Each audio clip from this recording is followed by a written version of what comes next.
Hails from the Flipside Monday night, episode 231. We have some Thor stuff going on. We might talk about some spoilers. I put Kingpin in just to throw everybody off. We don't know. A lot of news, a lot of the market report. We're going to have great episodes coming up these next couple of weeks, obviously, with leading up into SDCC and after. So let's get it.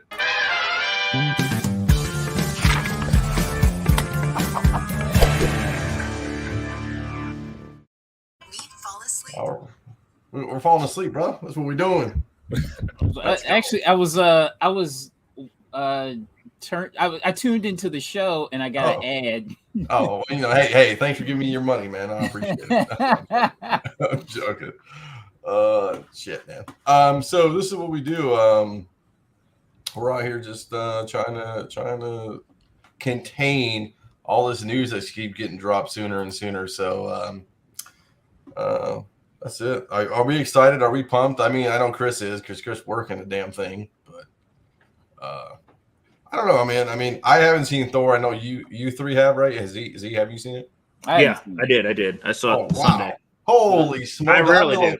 I'm behind on TV. I'm not as behind on movies. I'm like the new dad here, where I don't get to see anything for 6 months. So. No, you can't see shit, dude. You can't take a kid to the theater like that. You hand the little man off to family, being like, "Yo, give me like a strong 2 hours. I'll be back." This is the CEO. I got stuff to do. Yeah. Or I could be that annoying parent just telling my kid to be quiet the whole time. Oh Jesus, we had one of those. Like homeboy took off before the house lights were off and just started yelling and screaming, and we were just like, I was like, "Yo, I will be that person being like, get that out of here." My 10-year-old likes to gab a bit, and I'm like, yeah. He's just chit chatting, going, I'm like, we'll talk about it afterwards. Well, I don't go to like a real, so my theater in my local town, it's like really small kind of. I mean, it's like a big theater, but it's not like a national like AMC or it's MJR. I mean, I don't know if MJR is really big, but it's like it's been there since I was a young kid, so it's pretty small. But without further ado, let's do a little bit of this whole market report or this the comic book news. So. Yeah, let's save Thor for if Leg shows up too. Yeah, that's cool. He is our modern day Thor. Yeah, I got you. I'll throw it on the back end. So this ain't even alphabetical. That's okay. This is good actually. So Black Panther 2, they're doing a Wakanda Forever premiere in LA. I just saw this. I think somebody picked it up. I can't remember who it was. Maybe it was me. So obviously they're gearing up for that. It's LA. Chris is probably running on Marvel YouTube like they always do all the bigger premieres, right? It's probably going to be lights, camera, action. I'm assuming. Yeah. This is definitely probably El Capitan because they own it. It's always a big deal. I've been fortunate enough to accidentally, back before I got back in the hobby, to just kind of be visiting LA and see the hullabaloo for. I think I was there for Winter Soldier, and it's just a cool like. I know like it's probably really, corny and cliche to talk about like, the electricity of being in Hollywood and feeling that experience. But it really is something that harkens back to like old time Hollywood to see that in person. Everybody on the red carpet, the cameras, everybody losing their mind, just excited to be there. So I don't know, it's a cool experience. So anyone who ever gets a chance to like be a fly on the wall for one of them, I highly recommend it because it's a really cool experience. They are getting cosplayers involved in now too. I mean, they're hiring like big name cosplayers to come through. Like we follow a couple cosplayers on their main account, and it's like they're just there, like boom, just cosplaying it up. I mean, that's something you really don't see. I mean, you used to never see like cosplayers were kind of in the dredge. Now they're like main focus, like dressing up as the main characters and stuff. I mean, it's free advertisement. Like, I mean, those cosplayers have what, like 100K followings and things like that. Yeah. So you get them talking about it. They're on the red carpet. I mean, and all you had to do was, many of them are based in the Los Angeles area. So basically, you just give them a free ticket and be like, yo, you can come. Or like what, under $1,000 for airfare? Who cares, right? I mean, that's nothing for them to get like, their 100K worth of followers, a couple hits on the MCU hashtag. It's like, you can't pay for publicity like that, or you wouldn't want to pay for it in this day and age. So no, that's I wouldn't even think about seeing something like that, but I bet it would be just so interesting from a just to see it all happen. Like we don't think about it. Most of us are in the Midwest, Yeah. so we don't think about any of that glamour. We're like, this place is packed. It's opening night, but it sucks. I mean, if Marvel, I'd bring the fake gold chain out there, so it looks like I'm kind of stunting. The CEO of the Flipside is in the house. Oh, it'd be crazy. Okay. I mean, I was gonna say you'd be surprised, honestly, because one of my homeboys who's production crew, he doesn't work for this isn't the one who works for the mouse, but he's gone out there for Netflix stuff, Stranger Things and things like that, and rocked out his H&M suit to look like he belonged. Flew out there on Spirit Airlines. I mean, it truly was I am third rung of the Netflix organization, but I'm out there. I got an invite. I'm gonna be at the party. So he talks about having a good time there. So hey man, if you can get there, just look the part. Make it until you make it. So we'll talk more about this when we get into SDCC. Yeah, it's gonna be good stuff. Finally, CGC is giving QR codes on labels and free get grader notes for all. So there is a debate. I've heard a debate of people like, well, I don't even get grader notes on my moderns, but I mean, at least you're getting free grader notes now. I mean, CBCS, at least something happened great with CBCS. They forced CGC's hand with graders notes. So, this is really. Oh, go sorry. It's a nicety. I don't think it moves the needle one way or the other. I disagree. I say this is one more nail in that CBCS coffin. Yeah. Because that was one of the differentiators. Everybody's like, "Oh, free graders notes. They're right there on the slab." When is CGC gonna do the same thing? And CGC is now doing it. So that's one more thing that's why do I? It used to be about the faster turnaround time. Stricter grading, all that. Those claims over on the CBCS side. What's the differentiator now? Technically, they've had the free grader notes for a while. So they've had the free grader notes for about, I think, 4 or 5 months now. Is that it? It happened. It happened after the last pricing hike. Okay. But you still had to scan the slab and do all that other type of stuff. They type in the cert ID. But now you just basically everybody's got a smartphone. Boom, right there on the fly. You've got graders notes. All right. They had to do that because they started putting the levels of restoration. They quit putting all the info on the label. They're making you look it up because they're too lazy to put it on the label for you to see when you're at a show. So I think they kind of had to go this way. All right, I like that take. Like I said, I don't know if it would be a make or break for me because honestly, if you're looking at grader notes, you're going to take that extra minute if you have to type it in or not. How many motherfuckers are going to be at a Comic-Con just looking through everybody's slabs, just hitting on graders notes the whole time? That would be really cereal after cereal, yo, man, what's graders notes? Yeah. I mean, if it's a serious book, if it's a big money book, I'm definitely pulling graders notes. Yeah, I mean, I get that. But you would have done it. You would have done it anyways. Yeah. It's not. I mean, that's the thing. I meant $100 books that no one gives a fuck about. Yeah. 9.6 books. It's oh Jesus. If you're dropping real cheddar on a book, you're gonna look it up whether you have to type it in or scan the QR code. Yeah, I'm not sure all of them. There's been some old books that people haven't been able to find them that have tried to buy them. Mm-hmm. So there's some of the stuff that was graded I don't know, probably at least 15 years ago, something like that. That I definitely there's been people that haven't been able to find those things. It was a House of Secrets Swamp Thing, and somebody told me they couldn't find them. It was too old of a slab and things like that. So they used to actually pull the information and email it to you. So you don't have all their shit scanned in there. I was gonna say back in the old days, if you got a slab that was one of the true original first gen slabs, there was upwards of a 24-hour delay on getting the graders notes because they hadn't finished converting all of that stuff over to a system that you could access yet.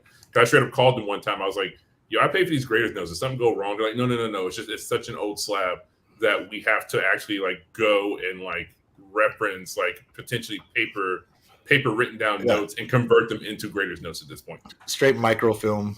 Yeah. And then they have to write it down, and then they got to go type it in a DOS database somewhere. Yeah.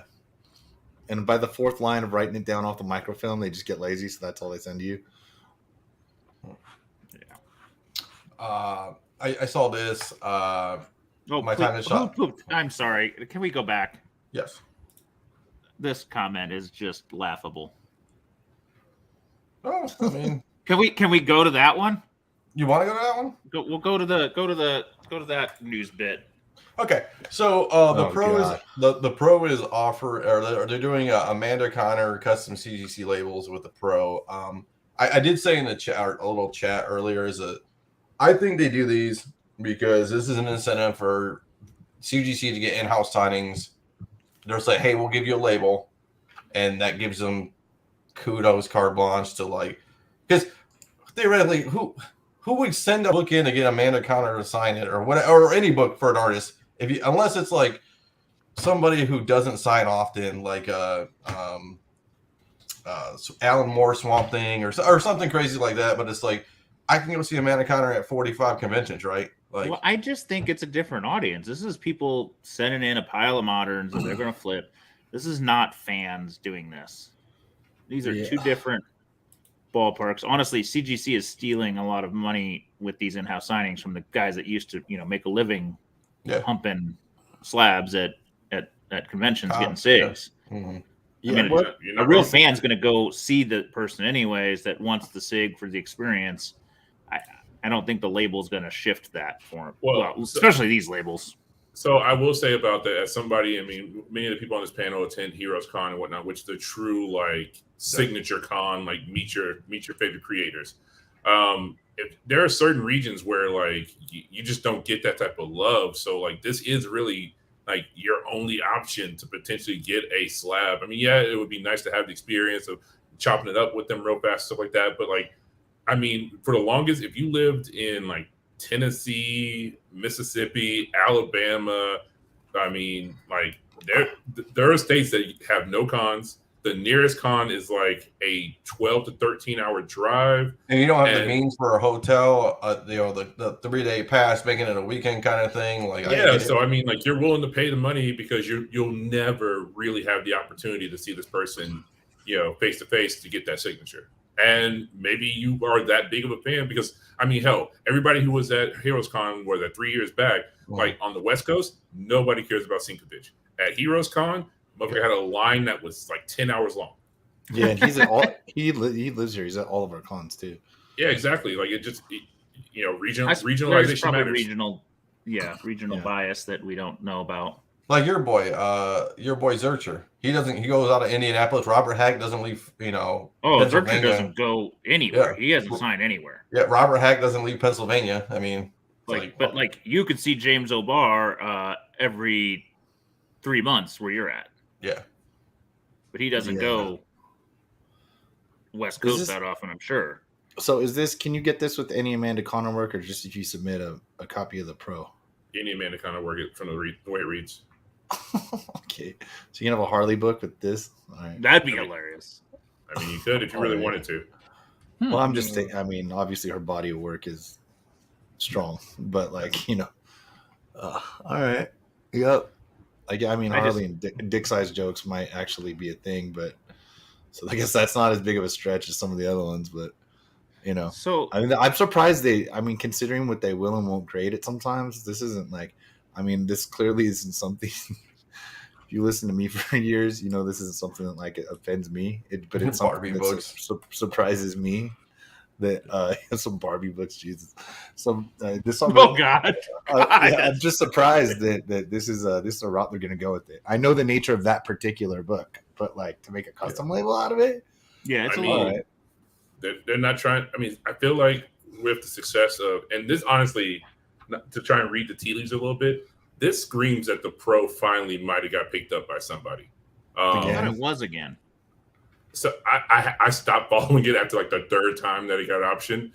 But with the success of The Boys and all of like the gritty stuff that's come out of like AMC and that's a good and Amazon, like I could see the pro being like, I mean, because everybody who's paying attention, The Boys has got probably another season of the mainstream series going on before that's over with. They spin off, so Amazon's gonna be looking for something else, and yeah, I could easily see them picking up and running with this for about 3 or 4 seasons. Let's let Seth Rogen take this one again too. Exactly. I mean, he's been knocking about the park so far. So I had a friend, like a non-comic friend, ask me about The Boys. Like, should I watch this with the wife? And I'm like, Depends on your wife, buddy. Yeah, not the kids. That's for sure. Right? So I was like, not even high schoolers. I was like, I don't know. Mistakenly, my son with Netflix goes, I watch it. He's 14. I'm like, oh, I'm a bad parent. Oh, We got some parental blocking somewhere. Oh, they're all bad. This season was, oh my god, ridiculous though. So before we leave this, though, yeah.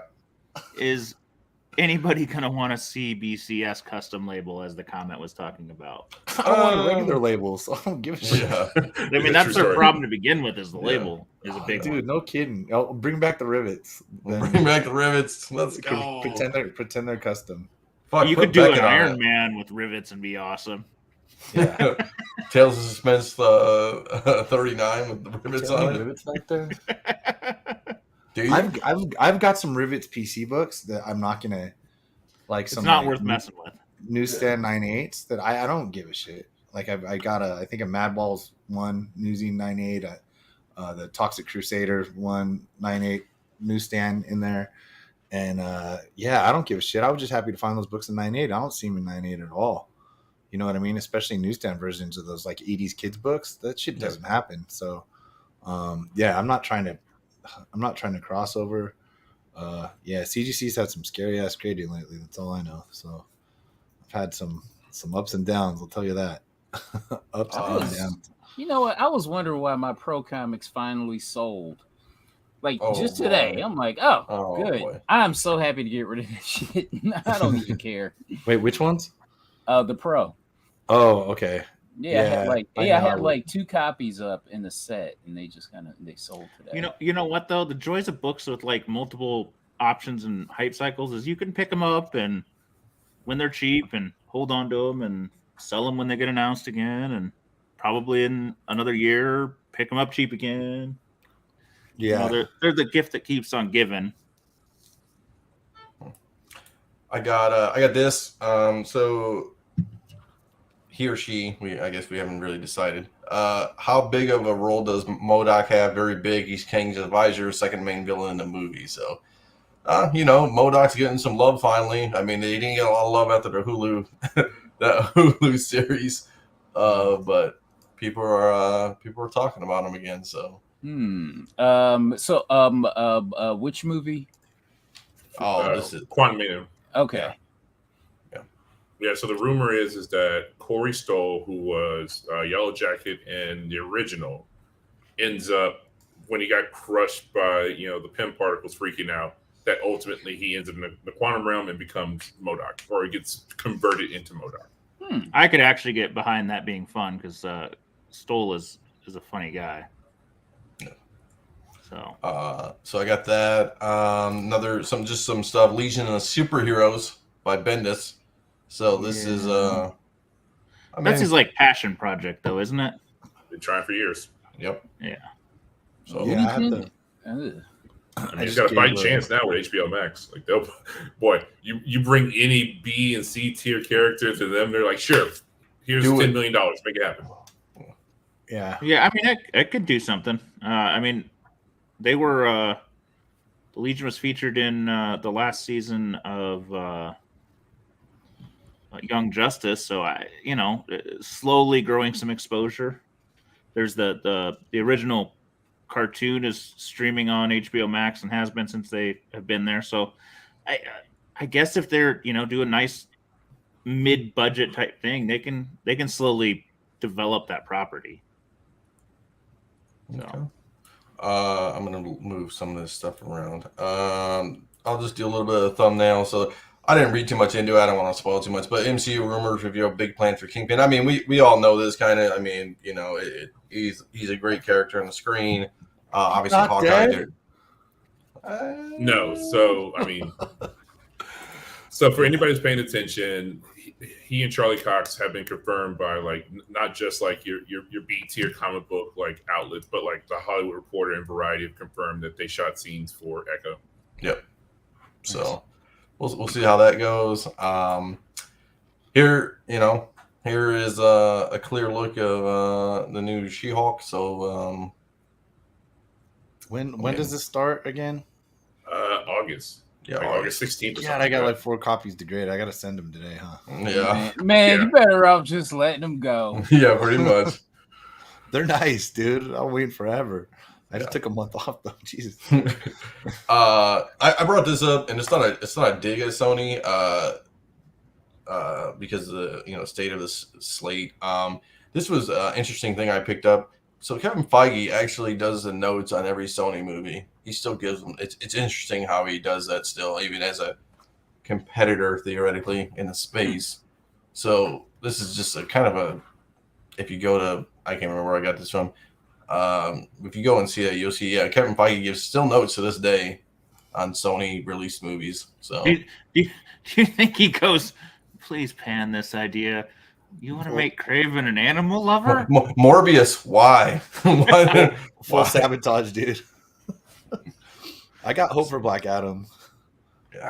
Well, please, I hope to God, because if not, I'm gonna just be so sad that I've been waiting. More than a decade?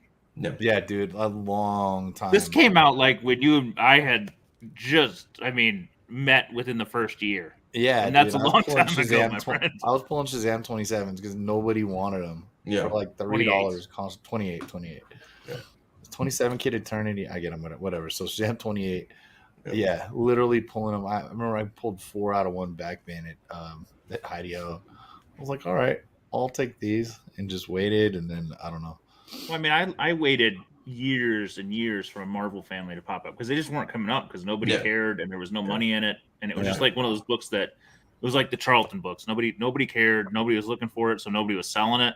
Mm-hmm. And then I finally nabbed a couple, but I'm like, it was just dead property stuff. Yeah, I mean, not to segue into DC, but like, anytime I end up with a DC key, I'm just like, oh man, it's going grade high, and then I'm like, I can't move this thing. I was like, I can't do anything with this DC key. I was like, well, that was fun. So unless it's like a Batman, 423 or something. Yeah. Are you saying DC keys are like Excalibur? You can't move them. Well, it's Carter. It's like me and you talked about on my comic shop, right? It's like low grade Golden Age for like 300, like three O's of Golden Age for like $300. It's like we should just be buying them, and people were like, it still sits up there, like that one we talked about. It's still sitting there, like no one cares. No one cares. Yeah. It's not Marvel. We don't care. Was there a Black Adam trailer? I legit wasn't paying attention. Yeah. There's been a full on trailer that dropped about a month ago or so. Jeez, man. I usually get like an idea of a trailer or something like that, but I just had not been paying attention to this. Yeah. Wow. Okay. So, and he's in costume, and you see other characters. Yeah. Jeez. Full on in costume. Wow. Okay. I mean, I like to think The Rock can do it. I mean, he made G.I. Joe watchable. Yeah. Well, I mean, this has also been a passion project for him. Like, and everybody likes to say that, but like, he was pushing for this back when, like, Marvel was getting out of their own way. I'm like, we're talking Avengers 1 time frame. Yeah, he's been like, ever since he's been famous, he's been like, yo, Black Adam, like, Black Adam, and it's like, we changed ownership 5 times, guy. We don't know what the next Batman movie's gonna come out. We'll worry about Black Adam when we get there. So yeah. I haven't watched the new season, but Stranger Things spinoff's coming, so I mean it's expected, right? I mean, it's the biggest franchise for Netflix, I would guess, right? I mean, yeah, and you know what? It messed me up a little. I probably late, but traveling and all that, I didn't get to catch up on some of the things, and also some of the things like this, especially with the all these 2-hour episodes and all the production they put, or hour and a half, 2 hours, whatever. Yeah. All the production they put into it, I definitely I wanted it experience, not like travel iPad experience. You know what I mean? Some things were fine for that, but like, so I got home, finished it. It was great, and for whatever reason, I kept thinking that this was the final season. No. And so I like the end, and then they go into, sort of tell, foreshadow next season. Mm-hmm. And I think everybody's got this finished by now. It came out like weeks ago, right? No, I don't, but that's okay. You can go ahead. It's not really that. I mean, it's just one chapter closes, another chapter sort of opening, just like the end of every season. And I was like, man, screw that. I was like, dude, you just did your closure, and now you're gonna just leave, like that's. And I look it up, I'm like, oh shit, never mind. They're already filming the next season. Well, there's only one left. So like the next There's one season left. is the last season of like Yeah. main continuity Stranger Things, and then because there's like Millie Bobby Brown's already stated her opinion that she's probably pretty much donezo. Like she's like kill off my character. Like she's like they need to start killing off characters. There's too many of us. So it's like she's got to fly first because she didn't fly at the end of this one. And I kept talking about her flying until she's got. I'm like, well, they did everything, but she didn't fly. Is she going to take off as an actress elsewhere? I mean, she's the only one that kind of has at this point. Yeah, like, to be honest. Dude, yeah, they kind of like, to be honest, a lot. Some of these kids got like that Sam kid, like he's less and less because that kid just he became a worse actor as the seasons went by. He was great as like a terrified 7-year-old, but now is like 13 or 14 or whatever he is, like weird puberty actor. This dude just so got it. Most kid actors don't make it. I just am curious if I haven't watched in a couple seasons. Is she really? She's doing she's all in pre-production and filming in like 5 different movies right now. Yeah, I mean, we'll see her everywhere. It made her beloved, so I gotta assume it's a weird, it's like a weird acting position she was in.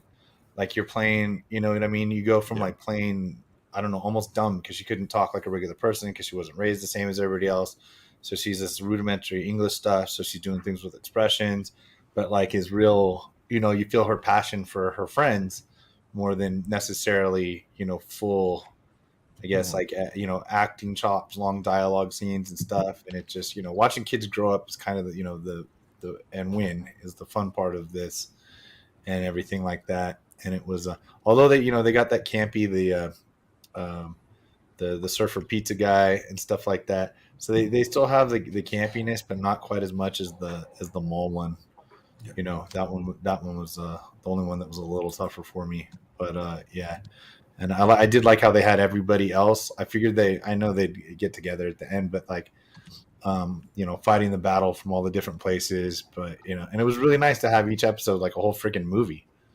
You know what I mean? When I turn on the next to last and it's, an hour and a half, I'm like, cool, turn on the last one. It's like 2 hours and 20 minutes, but they said the next season is going to they'll be longer, but they'll be regular sized, like 7 or 8 episodes. There'll be 3 or 4 hours less than there was this season because they said they didn't have it's gonna, it's clearly gonna take off like literally the second this one ended is where that's gonna start. Mm-hmm. So in this one they had to do the build up, the characterizations and what had they all been doing for a year and how they moved to California, or some of them did, how they're all separate and things like that. So yeah, so anyway, I do think I'm looking forward to them finishing it, and they got to finish it while these kids are still kids, Yeah, right. Yeah, it's like, I mean, it can't be sense of the word at this point. Like most of them are about 17 or 18 years old. Yeah. So it can't be saved by the Bell college years. Okay, we need to wrap this shit up, man. Yeah. Okay, I want to make a statement. We are running stories for Marvel. That's not good either because a lot of people call us Marvel homers, and it's like so.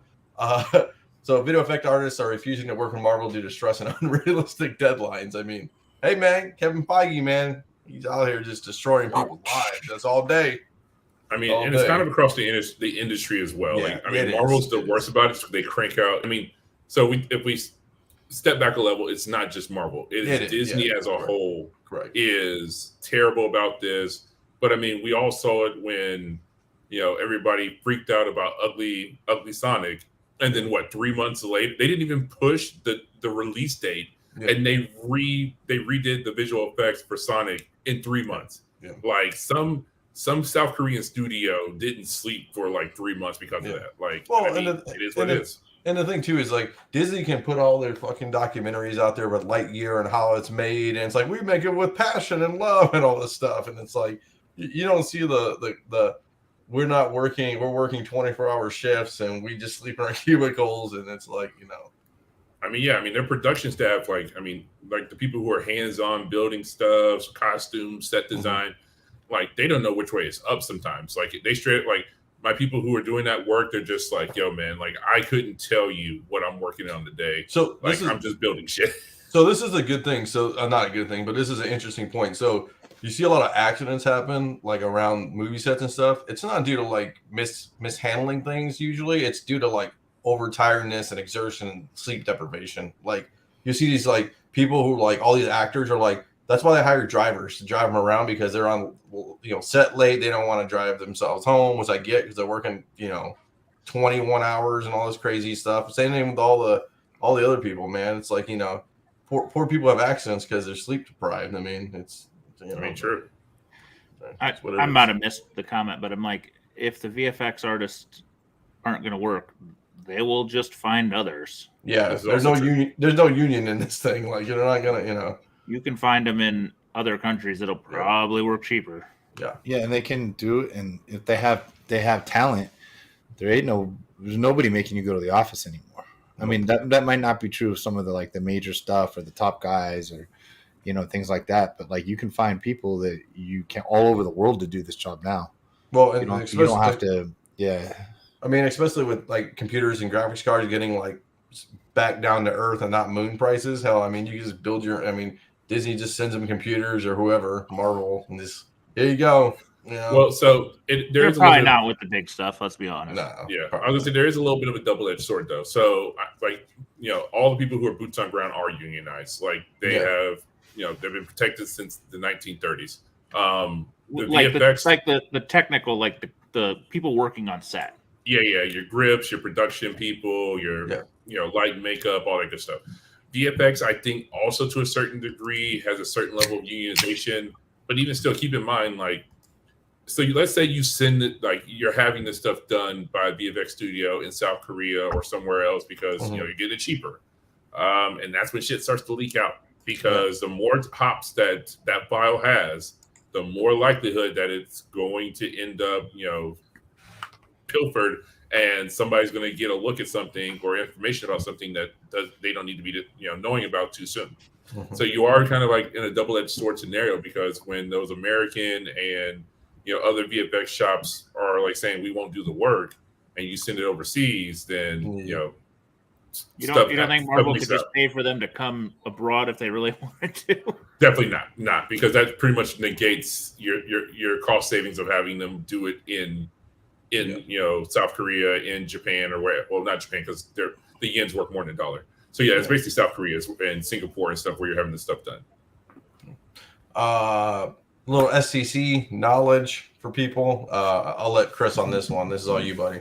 All right, cool. So breakdown of this is public knowledge. You can go out there and check San Diego Comic-Con's website and see when things are happening and get brief descriptions. The app should go live probably sometime this week, so you can download the app and see everything's happening, where it's happening, and all that good stuff. So instead of doing one big, 3 years ago when we had the huge, Hall H Phase 4 explosion, it was a 2-hour event. The live action Hall H is only going to be an hour this year, so keep that in mind. They're cutting it in half for the live action stuff. Animated though is getting their own hour and actually almost 2-hour session of just discussing animated. So that's what that first little blurb is about. Everything from X-Men 97, Marvel Zombies, What If, and all, probably I Am Groot and anything else that falls in the realm of traditional animation. Hall H is, my guess, is probably going to be a very more focused. Maybe talk about She-Hulk. I've heard rumors of a dropping of the Black Panther 2 trailer in Hall H, and then it immediately being available online after that. So they're going to use all of us as free promotion to tweet about it and talk about it if we're in the building. And then Moon Girl, Devil Dinosaur is strangely getting their own breakout session, but I think that's because that's one of the still holdovers from it's Disney Channel and not it's more of a kid friendly approach to things, and also they're trying to focus on the people who are performing in it and things like that, and doing voice acting as well. So Marvel Hall H in that show. Yeah, I wonder if we used to have a good Hall H trick, but you gotta know somebody because you can you just get your bathroom pass from 2 different people, and then you give it to your friend who didn't stay overnight. Interesting. So Yeah, I got like 7 people in the Hall H one year without getting myself in. So, I got this, and we'll kind of roll into. I left Thor for you, Sean, so we can get all in. So Thor: Love and Thunder. They said a whole bunch of sequences, planets, characters, whole bunch of shit was just left on the final cutting floor. They came out and said that shit's gonna stay there. There's not gonna be some kind of special Blu-ray, Steelbook, or whatever you want to call it, release. Deleted movies, the like a Snyder cut style thing. It's all gonna stay there. So we can go into Thor too. I didn't see it. Hold on before we start going into Thor. You got I'll put a this up. spoiler. Yeah. Hold on. 5, 4, 3, 2. Spoils, bros. Okay, so here we go with Thor. I didn't see it. You guys can go ahead and talk about it. Let's take off the black screen. I got you. Black screen of death. Let's go. All right, let's start with Mr. Thor himself. Yeah. I mean, all right, because he's a god that drinks beer. But anyway, no, I mean, okay, I enjoyed it. First off, I was glad.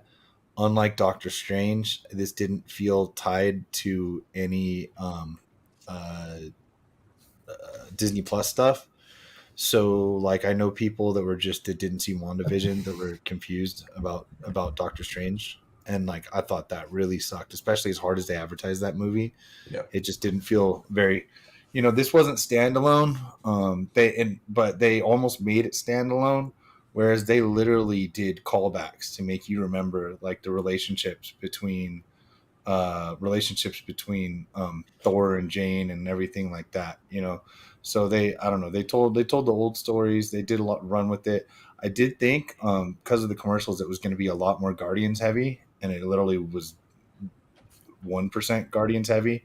There's like 1.5 scenes or something like that with the Guardians, which is totally fine. I was actually glad about that. They did such a great thing of like the last couple movies putting the preview together in like the first 7 minutes of footage. Yeah, a lot of it. Yeah, exactly. I think so too, and I was fine with that. Everybody got in shape. I mean, dude, I told my sister-in-law, I was like, I can't wait to see it, and I'm like, yeah. I was like, he's looking buff this movie. You're not gonna mind. And she's like, he's always buff. I was like, yeah, he got the extra Hollywood drugs for this one. Yeah, well, he looks like a walking superhero. Like his next movie is like the Hulk Hogan thing, right? Oh, you know what he is? Yeah. So I think they were probably doing those next to each other. So he had to get Hulk Hogan 24-inch pythons ready. That's right. But honestly, Valkyrie and Natalie Portman Thor also were like that. They you know what I mean? Like she was ripped. They were in shape, dude. So they got some good trainers they're good trainers for this movie, dude. These people look like they were ready to fight. I could have done what I know they went with it in the last movie so that they kept it up. I could have done with like 10 to 15% less quippy dialogue. Like it's come on, it's not Deadpool, Like, is literally every scene have to have like a under your breath joke from everybody saying everything? Like, I get that it's funny, and there's some funny stuff. Those goats were hilarious, right? Annoying but hilarious. Yeah. So some of the stuff I didn't completely understand. Maybe someone explain why Gore had to bring the kids to the planet at the end. Like, what's the point? He already has Stormbreaker. What do you need the kids for? All he did, you know what I mean? He should have just sent him down to Thor to make sure he didn't show up. So yeah, I think that was purely just a means of getting Thor to show up, was basically bringing the kids there. Also, it's that whole and this is not my original thought. I heard it somewhere else, but it's a valid one. It's basically doing the whole Batman Returns plot of like, well, I lost my child, so you as Guardians will lose yours, and so that's the reason why he takes the children. Okay, yeah, I guess so, and I did, and that one, to be honest though, that was my favorite Guns N' Roses part, was with the kids in November Rain. I was like, yeah, dude, And when they had I was like, wait, where's the bunny? Where's the bunny? And then they had the bunny go full Homelander. A little more Billy Butcher, but whatever. I specifically asked my children, "Hey, is there anything you want to share? I'm doing reviews tonight of Thor." And the 10-year-old goes, the kids with the end and the bunny. Dude, the kids, the kids and the bunny. The kids they're absolutely gonna eat this up. You know what I mean? I went with the buddy, but I came home. I told my wife, it'll just be right up her alley. My mother-in-law, actually, not comics, but she watches. One of her big hobbies is going to the movies, so she sees like everything. But she definitely sees all the Marvel, any of the superhero stuff. She sees them all. And I'm like, oh my God. I'm like, dude, take your mom on a date. I'm like, I'll go back, but like, take your mom on a date. Like, you guys are going to love this one way more than the other ones. This is like, you're going to, Doctor Strange. And they're like, and I was like, I knew she wouldn't love this one, but I knew they'd love this. Plus, they're both teachers. So with the kids doing cool stuff, I know they definitely like that part. But yeah, that November Rain was my favorite part. Nice. There at the end. But yeah, I thought it was good. Spec play. Really, what are we getting out of Hercules? I was gonna try to figure out how I could tie Champions 1 together, but it's still a cheap ass book. I was surprised by the actor. I hadn't done any research on who it was going to be, and I'm like, wait, is that Roy Kent? Yep. He's there. And I'll be honest, I didn't really care for Zeus and the accent and the way they used him at all. It was just. So, I've heard that from a lot of people. Am I missing the joke or something? It's supposed to be like a Greek American accent. So he's playing up on the whole he's Greek. So he's leaning in. We got Dino. So he talking like it is. Yeah, it was basically he was like, I want to do this whole Greek, American Greek take on it. And so that's basically what he's doing. He's doing the stereotypical you just went into your local Greek restaurant type of play on it. My little head. I eat Greek food. I work for a Greek woman. I got a Greek friend right there. Yeah. Sort of. But dude. I gotta say, if that was over my head, that's probably over a whole. Not that I'm a genius, but working for Greek people in a Greek family, eating a lot of Greek restaurants by doing all that stuff. If that was way over my head, it's probably over a lot of. It wasn't a good accent. It wasn't. But my little kid did enjoy he's back. He's back if there's a Hercules movie. There's a Hercules movie coming back. We gotta listen to that again. So. Was there any mention of Beta Ray Bill? No. I couldn't even. I was looking in the background in that everywhere I could kind of see. I because they did it so much in the last Thor movie, and I couldn't. Yeah, I didn't see anything online. Not that I scoured the internet. Yeah, their shit could have been cut on the floor too, man. I bet you they have a whole another movie on the floor. It was supposed to be 4 hours. Wasn't it supposed to original? It was supposed to be some kind of crazy ass and long. And they just shot 2 hours long. I think he's a guy. I think he is a guy that just likes to shoot, and he's got wild ideas, and some of it works, some of it doesn't. So I don't think it's like he had a 4-hour cut. I just think shit went different ways, and he tried different things. Yeah, so the closest you get to a Beta Ray Bill reference is Tooth Gnasher. So the goats are Odin's goat.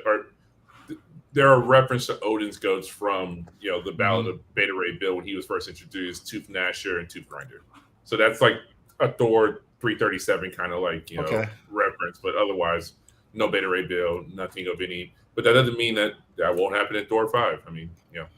Yeah, I was holding price points on the 337s they got too, and just woof. Damn it. So I spent a lot of time thinking about this because this is my serious talk with my wife, and we were chit chatting because Ragnarok to me was just fun. Everybody loved it, whether you watched all the rest of the MCU or not. That movie was kind of a time capsule of itself. You didn't tie into a lot. And the quipping made a lot of sense because Thor had he had Banner there, and he just had a lot going on. He had some people to play off of. And I was talking to my wife, and I'm like, there were some great scenes. I loved several of the scenes, but the movie itself just felt like I kept thinking it wasn't edited well. And what I've come across after kind of talking about it a lot is I don't think Natalie Portman has any fucking natural charisma. Like Helmsworth is like dripping charisma, can joke with anybody. Think of Star Wars, think of everything. She just plays a very flat character, and even her best role, she's very, it's very internal type performance. She is not a quip and like make jokes and just riff type character where Korg is, because that's the director and even a little bit some of the other ones, but he just didn't have anybody to play off of. So it was kind of like you had this guy quipping jokes and doing funny things, and other than a couple scenes where like the Guardians of the Galaxy were there and a few other scenes, he was like trying to play funny off of people that can't play funny back. Yeah, I think you're right, and I was actually gonna bring that up. She just doesn't. I mean, the story is fine. We all know the story, but she's just. The jokes are just her jokes are flat, and I'm like, God, that's the best they could get out of her. And like this is their Thor hope.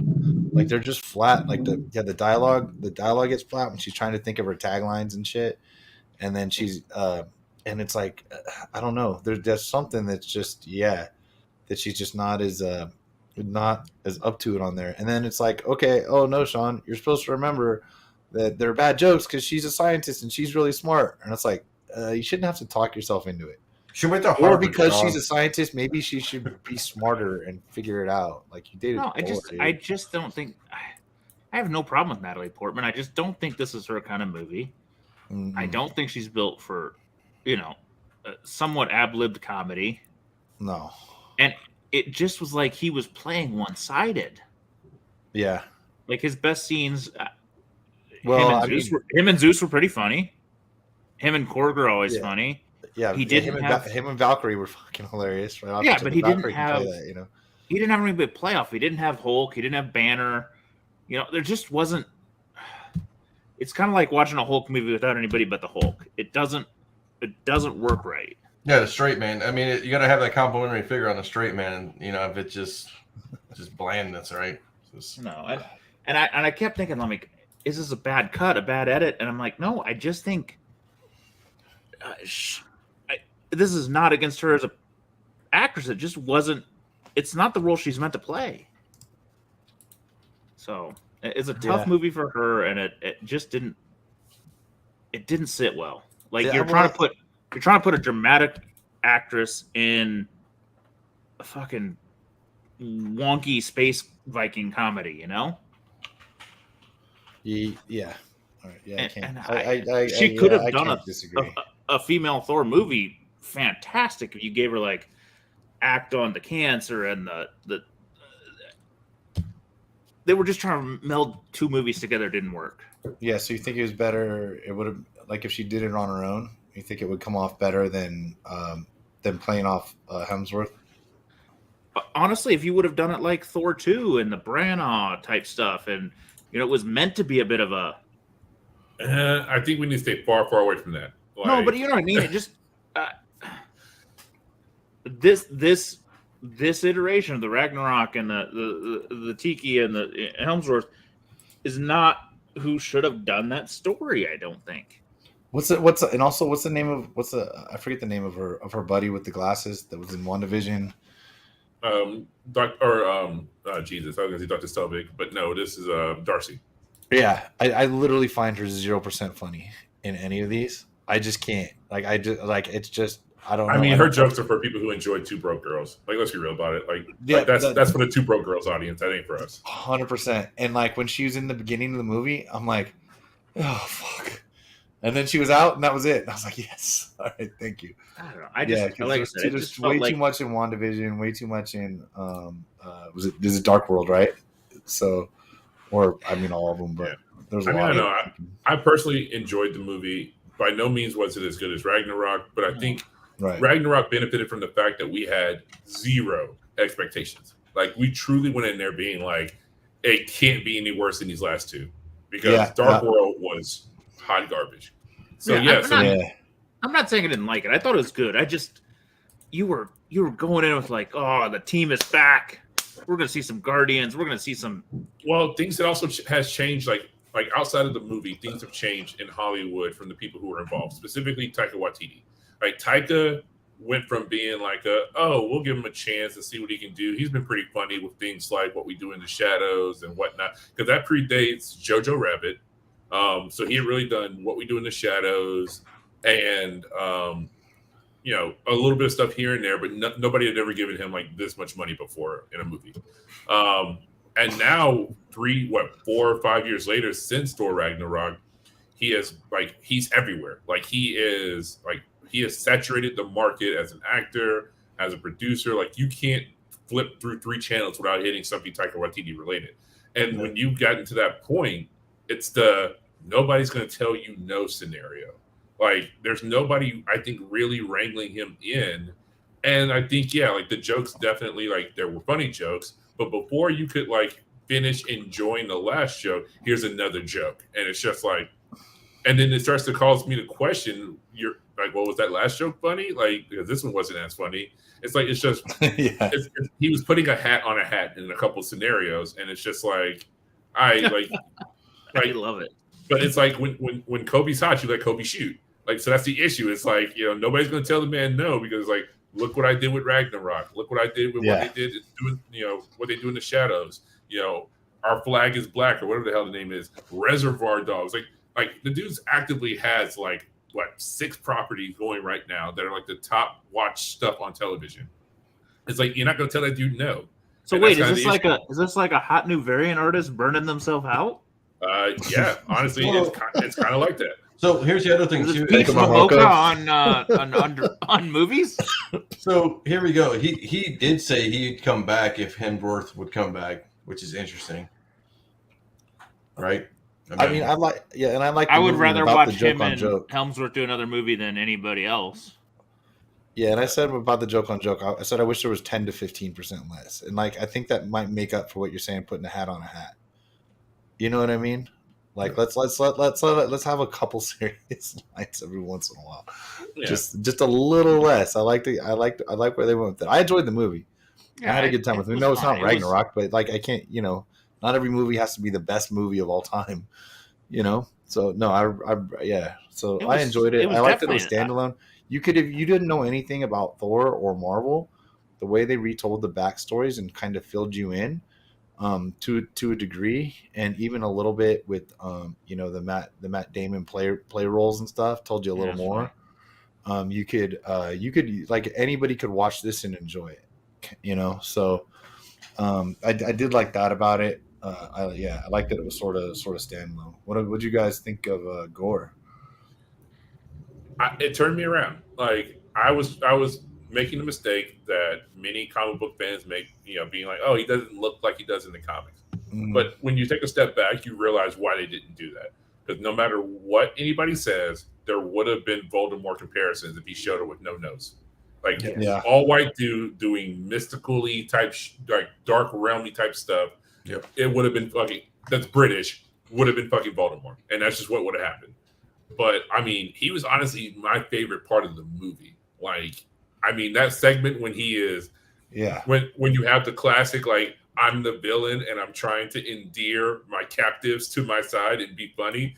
That was hilarious. There's something about children doing that, terror scream when somebody's trying to make them, laugh that I find absolutely hilarious. When he threw that thing's head at them and they're, trying to kick it over. Just thinking about it makes me laugh. It's just a hilarious segment in a movie. And I just think he did it well. Once again, Marvel has started to figure out their villain problem. I guess the answer is just make you see that they're probably right, because hands down, that first god that he worshipped deserved to die. Zeus deserved to die. Everybody deciding to take inaction, it's oh, these gods really are kind of useless, and this guy's kind of right, and they all should probably go away. I liked when he walked off with the Stormbreaker, just grabbing it just business as usual with the dragon on the ground. Pretty dragon, he's not a but he just got it. No, that's why I love the part. You know what I mean? It's not that. It's just he's just walking off with that thing. I still think it was like a 7 or 8 out of 10 movie. I just Ragnarok like set a standard that you're like, my kid would watch that every day almost and laugh at it. I mean, yeah, I put Ragnarok on as background in the office or something like a lot of times. And I think I think Bale, I think Gore kind of fits in the same thing of like, I could enjoy Gore in a Helmsworth movie and being funny but not being funny, and I could have enjoyed him as a bad guy in the Natalie Portman movie, but like it just felt like there were 3 different stories then.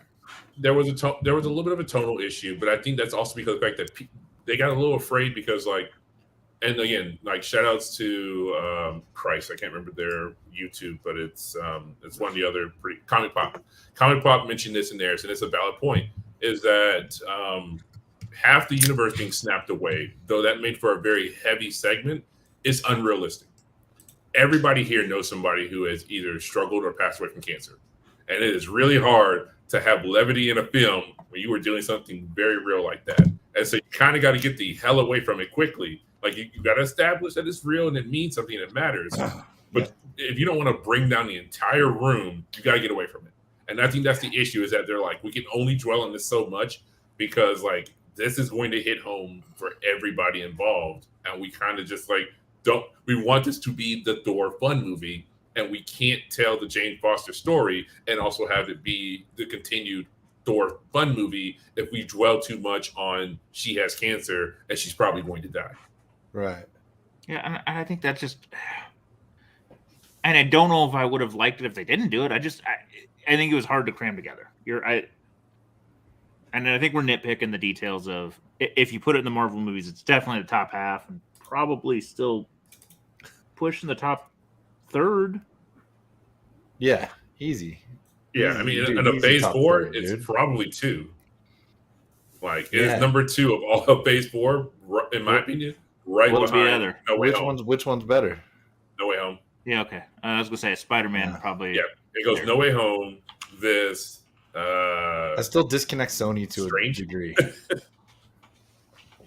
Strange was a hot honestly, mess. I mean, it was fine, but it was just a lot going on. I mean, it was better than Eternals, though. Oh, The Eternals, I still haven't start to finish. I still haven't even finished it in chunks. I just don't care now. I mean, Eternals is like, and no one I know cares. Before, nobody cares. 0% care. Don't like my kids will watch every other movie over and over. I'll come downstairs on a Saturday morning and one of them's watching a Marvel movie. It's not that one. No. And it never. Yeah. There's it's not a bad movie. It's just there are characters that nobody has like ingrained in their heart. Give a shit. Yeah, and they couldn't do what they did with Guardians and make you care about them. Because let's be real about it. Nobody gave a shit like about that Guardians team. And they made like everybody loves Groot now. Everybody loves Rocket now. You know, those characters are some of people's favorite characters in the MCU because they were, you know, again, to use the term, they were a tabula rasa, they were a blank slate. You couldn't fuck them up because nobody cared. The Eternals kind of had that going for them too, except for like your comic book nerdy nerds were just like, oh, I love, you know, Kirby Fourth World stuff. And then when it didn't end up being that, it was like, well, okay, I'm not sure what to do with this. Yeah. Guardians. That's a one of a kind Marvel trick that was just a perfect storm. I mean, literally nobody gave a shit about those characters, and we didn't know if we would, but they just got the perfect actors. So, and let's be honest, it's not like they got the right voices for Groot and Rocket. It's not like they're humans or something like that. So they went with so that was just a perfect storm, I think. In Eternals, they wanted to recreate that by getting, you know, famous actors. They got Rob Stark and Jon Snow back together, right? They're gonna go. I don't know. People think that I don't know. You can go with Charlize Theron and Angelina Jolie. Okay, all right. Let's see what we can do. The only it's hard for me. What's his name? I forget. But to me, I was such a fan of Silicon Valley that I just have like his like picture.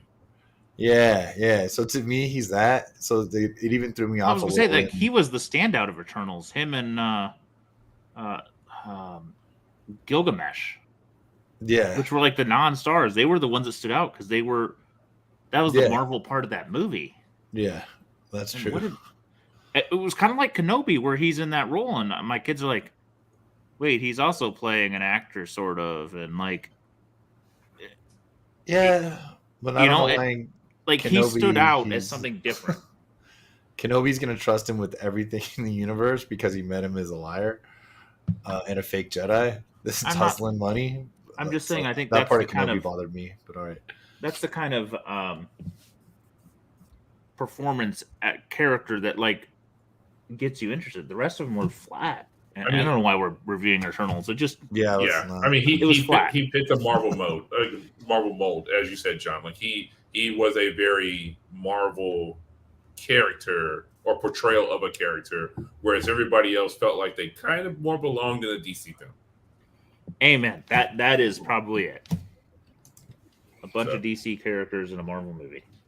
But I mean, to jump back on the Thor train, like I feel like it was still overall a solid film for this phase. I think also it's catching a little bit of the backlash of like people still being like, all right, so where the fuck are we going, guys?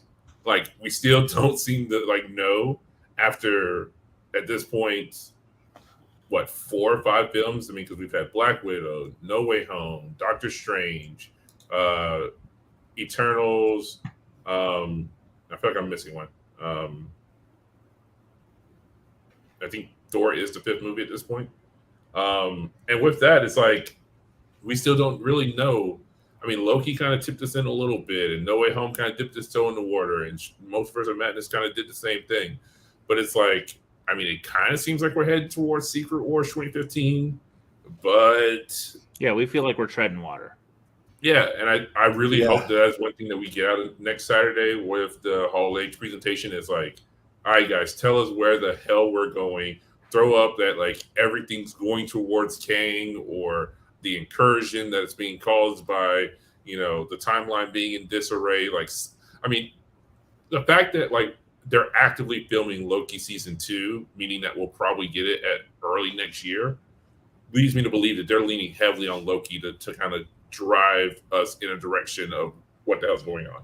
Well, honestly, if you're putting your chips on somebody, put it on Hiddleston. He can carry a show. They've got a good cast. He's going to get you where you need to go. I think probably the Black Panther, just everything that's happened there has been a crap show for them. Like whatever plans they had to work around that. Like we had a story and now we got to wipe the slate clean and figure out something. And then, just PR nightmares came out of that. So I think that's a black hole. And then, they're trying to do the supernatural stuff. And like Loki's are only like, Loki and Spider-Man have been only like kind of grasps on, we're going somewhere. Yeah, that's a good point. Wanda led into Doctor Strange. I don't think we necessarily saw that coming, but yeah, I think the occult horror stuff is actually going to probably be the dark horse that none of us saw coming. I think that's really where like it's going to surprise us. We're like, oh shit, this actually is way cooler than I expected from PG-13 Marvel. Because there's rumors and whispers that Elsa Bloodstone and Blade will actually make their first appearances in the Werewolf by Night special. So I mean, because we have no expectations there, I think that could really win. But go ahead, Sean. Is that animated or not? I forget. It's live action. It is live action. Okay, good. Is that Halloween? It's roughly around like we don't have a definitive date yet, but my guess is that it's going to be like a Halloween release. Yeah. Well, we were all psyched for Marvel.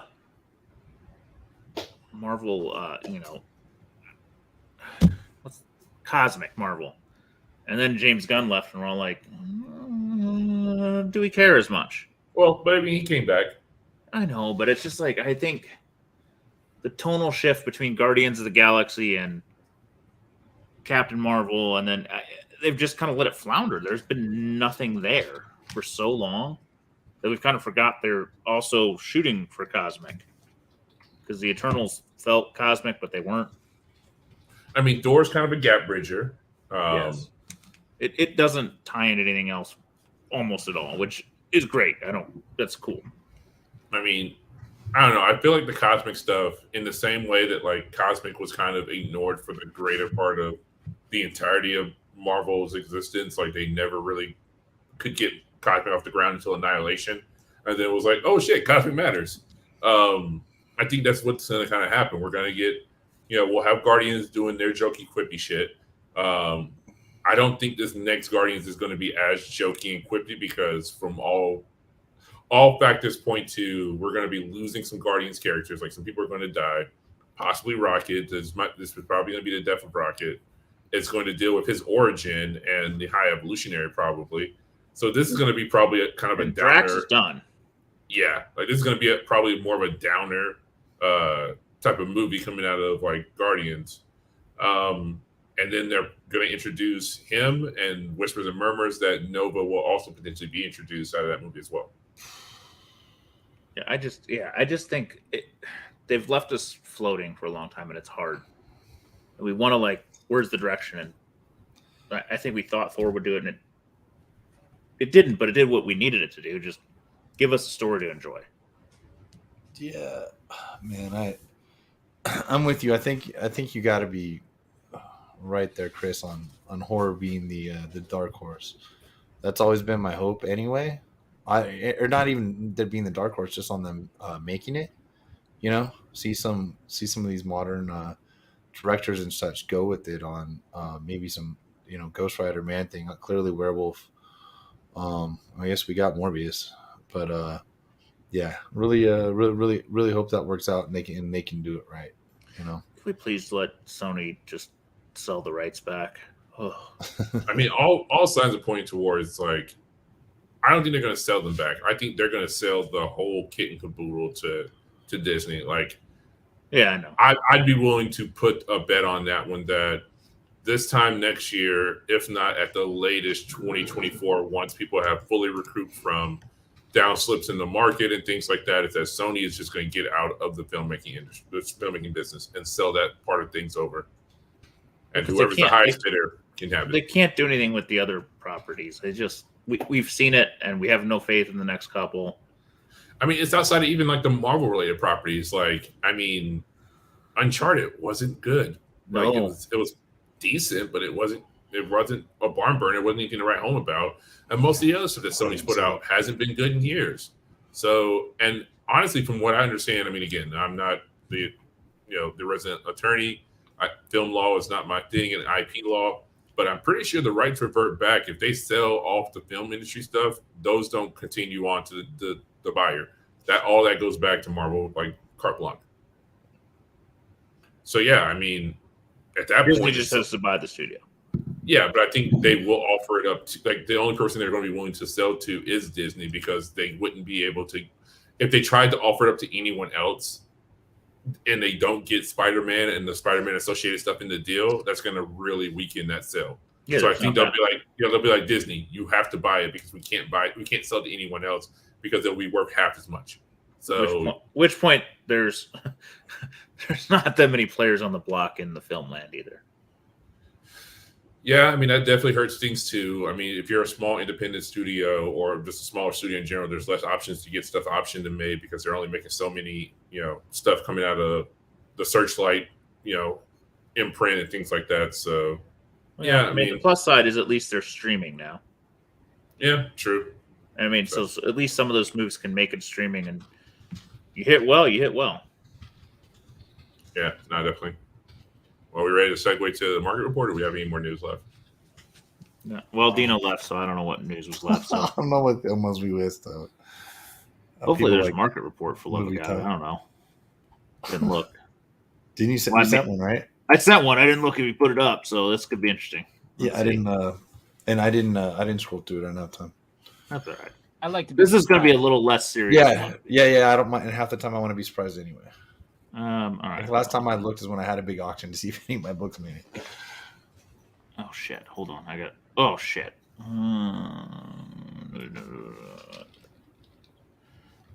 we're gonna be a little sloppy because I didn't hook up my side monitor and Dino left me. So we're doing center market report. This one actually doesn't look bad with 4 of us, so that's good. Yeah. This is not a high sale, a little tad low for newsstandy, but you don't see a ton of these 9.8s popping up. I mean, I see 3 or 4 300s for every one of these. So, dude, I had one I thought was a tap in. They called it a scuff on the back, and it was a 9.4. And I auctioned it. I would have resubbed that thing 7 times if I thought I was going to get 4. This one's a tough book, though, man. It is tough. No, it's super tough. The nicest copy I've ever seen just had a scuff on the back. I've actually bought it in Oregon for $200 cash. I didn't even argue with the guy because it was so nice. And this was 2 or 3 years ago when I bought it. It was raw, obviously. So at 9.4, I was kind of mad even. But dealer Flipside, this a little more, 47.5. I'm taking the 9.8 newsstand of Hobgoblin. Like I've had countless 9.8s of this book. Like they're not possible to get a 9.6 or a 9.4 OLED, but you can bump into a 9.8. So yeah, I think I would with the Hobgoblin. It'll eventually probably catch up just in scarcity and it being the newsstand, and you got the whole tattoos deal. And they haven't done anything with that character yet. Yeah, that's another good point. There's always a chance because the Green Goblin's been played, so they could do something. Yeah, I'd try to get the slabs in any of those Hobgoblin covers from that 20 issues that he showed up in, like whatever 6 of them or something like that on the cover anyway. Yeah, so I mean, this one is it's a tad down from its recents at 5. Like 5's been that kind of stand line, and it's still trending a tad under. It's not gone, but it's still hanging a little low. So I love the 80s books. I hadn't seen one of these selling one. I'm like, $400 for A-Team? What the hell? That's amazing. That's worth it. Come on. I mean, that's just I think this is just the newsstand like aspects. I mean, even though it's an 80s newsstand, I think still like this is what's helping this book prop up a lot. Were the ones in the 3-packs newsstand or non-newsstand? I think most of those were not newsstands because I think that's when they got sent back. But distributor sent backs. I can be talked out of this. All right, you might be right. I don't know. I had a 3-pack at one point long ago. And the guy says it looks 10.0, so clearly crack and resub this. I mean, I can understand the nostalgia play of this book, but that's what it'd be. This is purely just a buy for nostalgia, not a spec play. So, but I do. You're probably right. The newsy plays a little bit in more than I think. The 3-packs were direct. All right, thank you. I mean, I don't know. This one was one thing. If it comes to nostalgia, he could have just the buyer could have just bought like an A-Team action figure or something. I don't know. Some people want everything though. Comics are easier to store, dude. I don't know. You have room for all your shit. Somebody could have been waiting for that one item because nobody's graded it. I don't know. Heritage one. I don't put a lot of these up, but I do enjoy this cover. You said you were watching this one. Yeah, because I was watching the FF5 or FF1 5.0 that was in this auction, and so I was, just kind of hanging out watching what was going before it to see if I could catch any low hanging fruit. But yeah, I saw this go through, and I was just like, too rich for my blood. So I do love this cover because it's got the vibe. Because there's another pre-code book with the driver looking guy with the skull, and I don't know. I like it. I don't have a particular affinity to this one. This was Rick Dodson's book, but a cool ass cover, nice grade for a tough book series. So the Beyond stuff is not easy. Dino was foaming over this one. I put it in there. The issue is this is the late cap stuff. Post. It's not the cover of the late run. It's post, timely kind of stuff. So it's not big money. It's honestly right in line with other sales that we've kind of seen. Not high, not low. It's still golden age cap, which you shouldn't sleep on, but it's not crazy.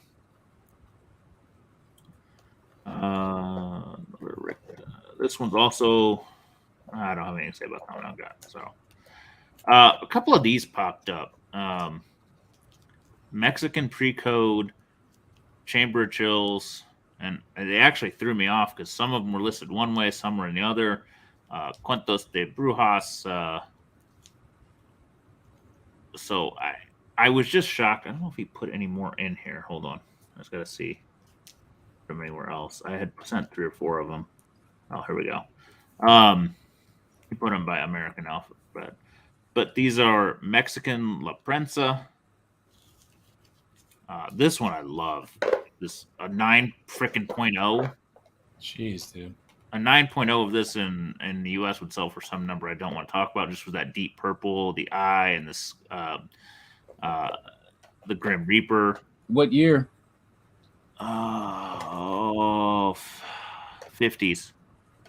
Early 50s.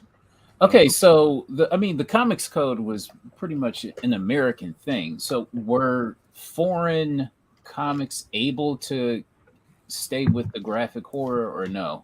Yes. There's definitely a lot of independent Brazilian and Mexican stuff that they dug the horror. Other countries too, like we've shown people eating babies and just stuff that's disturbing. Like a lot of the Mexican stuff is fairly sexualized as well. So, but to find like a true like American book with the version, that's where we're kind of at. So that was kind of what I was looking at here. This one was the steal of the thing. There were a few others, so liked all of these, but I don't know why I forgot to. I was at the lake. I forgot to bid. I would have nabbed this one, honestly. This is my favorite of the bunch. What a weird book to eBay auction. Was this all this is of a them, seller that has a lot of them. I know. This is I think Basement Comics. He picked up a big chunk of Mexican horror and Mexican books, so he has a few. I think he just had them listed as buy it now long enough. He was so he's sort of he's a known seller then. So it's not just he doesn't sell a ton, and I don't know how many he has. He just has more than most people, but I think he picked up a few file copies and a few, when these are gone, they'll be gone, and people will regret not getting them. It's not like he's got pallets of them. He just had some, and I think he just needed to move some. He was testing the market. Everybody's getting all excited about the Heritage auction. I'm like, it would have been great last year. This year we're heading into a Heritage auction, and everybody's talking about the economy being a shit show. So I don't know. McFarlane Infinity first cover, 9.8, $304. Not his best work, but I understand paying for it. You got fans that want it. It's actually a real trippy ass cover though. It looks wild under a black light. So on a relatively reasonable price point for that book, especially when we see the Dr. Fate cover that sells for so fucking much. So, exciting comics with the Black Terror. I love Black Terror. Rare book, tough book with the steamroller cover. This is probably one of the more violent covers of all of the World War II stuff. And just, you don't see that many steamrollers. Side note, I did see an exciting 9 first Black Terror just posted. It's 1.5 qualified, missing centerfold, pieces added, all that good stuff. I sold one of those about 5 years ago for $2K. They're asking $4 now. The only reason I sold it is it was missing a centerfold, and it just pissed me off over time. And I'm like, I'll get one without, and they don't come up enough, and that was a mistake of my own. Little Hercules action. What do you guys think? What are we doing with it? Thor has to come back because of Hercules. Where's he coming back? Dude, that could have been. That's the least exciting after credit I've ever seen in my life. But where's he coming? Talking about giving no shits, dude. What are they gonna merge with Clash of the Titans? No, you could easily have. In modern history, where has he popped up? You know, at this point, he's been a part of the Thunderbolt / Dark Avengers team.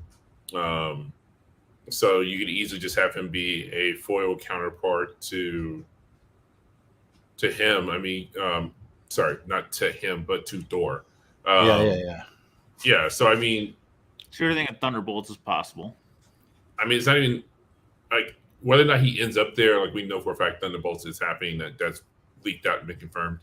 Yeah, I'm just more where's he fitting in? I mean, he's just a muscle character. Like we've never had Thor go against a. I mean, we had a brief moment of him and Hulk, you know, kind of having their little playful like back and forth, but that was never truly a like, you know, unmovable object meets an unstoppable force type of fight. Like it'd be nice to just see like classic Kirby Thor versus Hercules, you know, head to head, like knock them out type fights. I would appreciate that. And I mean, also too, depending on how he plays the character, again, he could easily, you know, have a change of heart and end up being a, you know, a anti-hero. I think like this era is the era of the anti-hero. I think it's really where we're kind of moving at this point. Hercules doesn't strike me as a main antagonist. No, he's not. He's probably not Thor 5. I'm thinking, and if we're talking, it could be Thunderbolts heading into like into Avengers, whatever next phase. And if we're talking about WrestleMania 3, I'd rather have the WWF Hercules than this dude, right? With his chain swinging around. Dude, how much more exciting when you brought the irresistible force of a movable object. So, but how much I'd rather, can we get Conan back? Wouldn't you be excited if it was Conan and not Hercules? I kind of put him in a similar category. You know what? Yeah, I'd take. If you had Conan at the end of that, and they seriously dropped Conan into the MCU, best-selling comic character of the 70s, a pretty well-known actor used to play him, even though I would not be happy to see Arnold enter the MCU. Yeah, I would just be. I'd rather have Conan. Was Momoa too? Yeah, like let's not forget Momoa played him, and that movie didn't do too hot. So, can I ask a serious question? Though? Have you guys watched Ted Lasso? MCU Conan, that would be different. What was that, John? You guys watched Ted Lasso? Yes, it was basically the feel-good movie of COVID, like the feel-good show of COVID, basically. But I mean, that guy could be interesting to watch. I mean, he was super entertaining. One of the best parts of Ted Lasso. So, I mean, again, he could play a snarky, angry character that could be fun. Like they didn't cast a 22-year-old buff guy. Like, I think it could be an interesting character that he plays. Yeah. I mean, also, too, let's be real about it. Like, people were saying they look small in the comments and stuff like that. Like, go back and look at what Hemsworth looked like before they put him on the Thor regimen. Yeah. Like, he was a normal... I mean, he was very much so like a, what's-his-face, Wolverine, Hugh Jackman type of size dude. And then, like, they got him to where he needed to be. So... Yeah, I'm not worried about somebody being small or looking small in a previous showing. He was playing a soccer player, like they're relatively small and fast. Also, he's not young. He's going to play an older, kind of interesting, haggard character. There's going to be some. I think there's going to be some depth because you don't choose that guy. You could choose 1,000 in shape guys for that role. Why are we talking about Hercules? He sucks. He's an awful character. He's like literally like I had less. He reminds me of Wonder Man, just a bad character, just cheesy.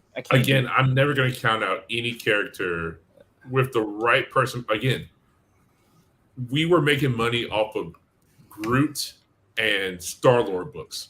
Yeah, like in the right hands.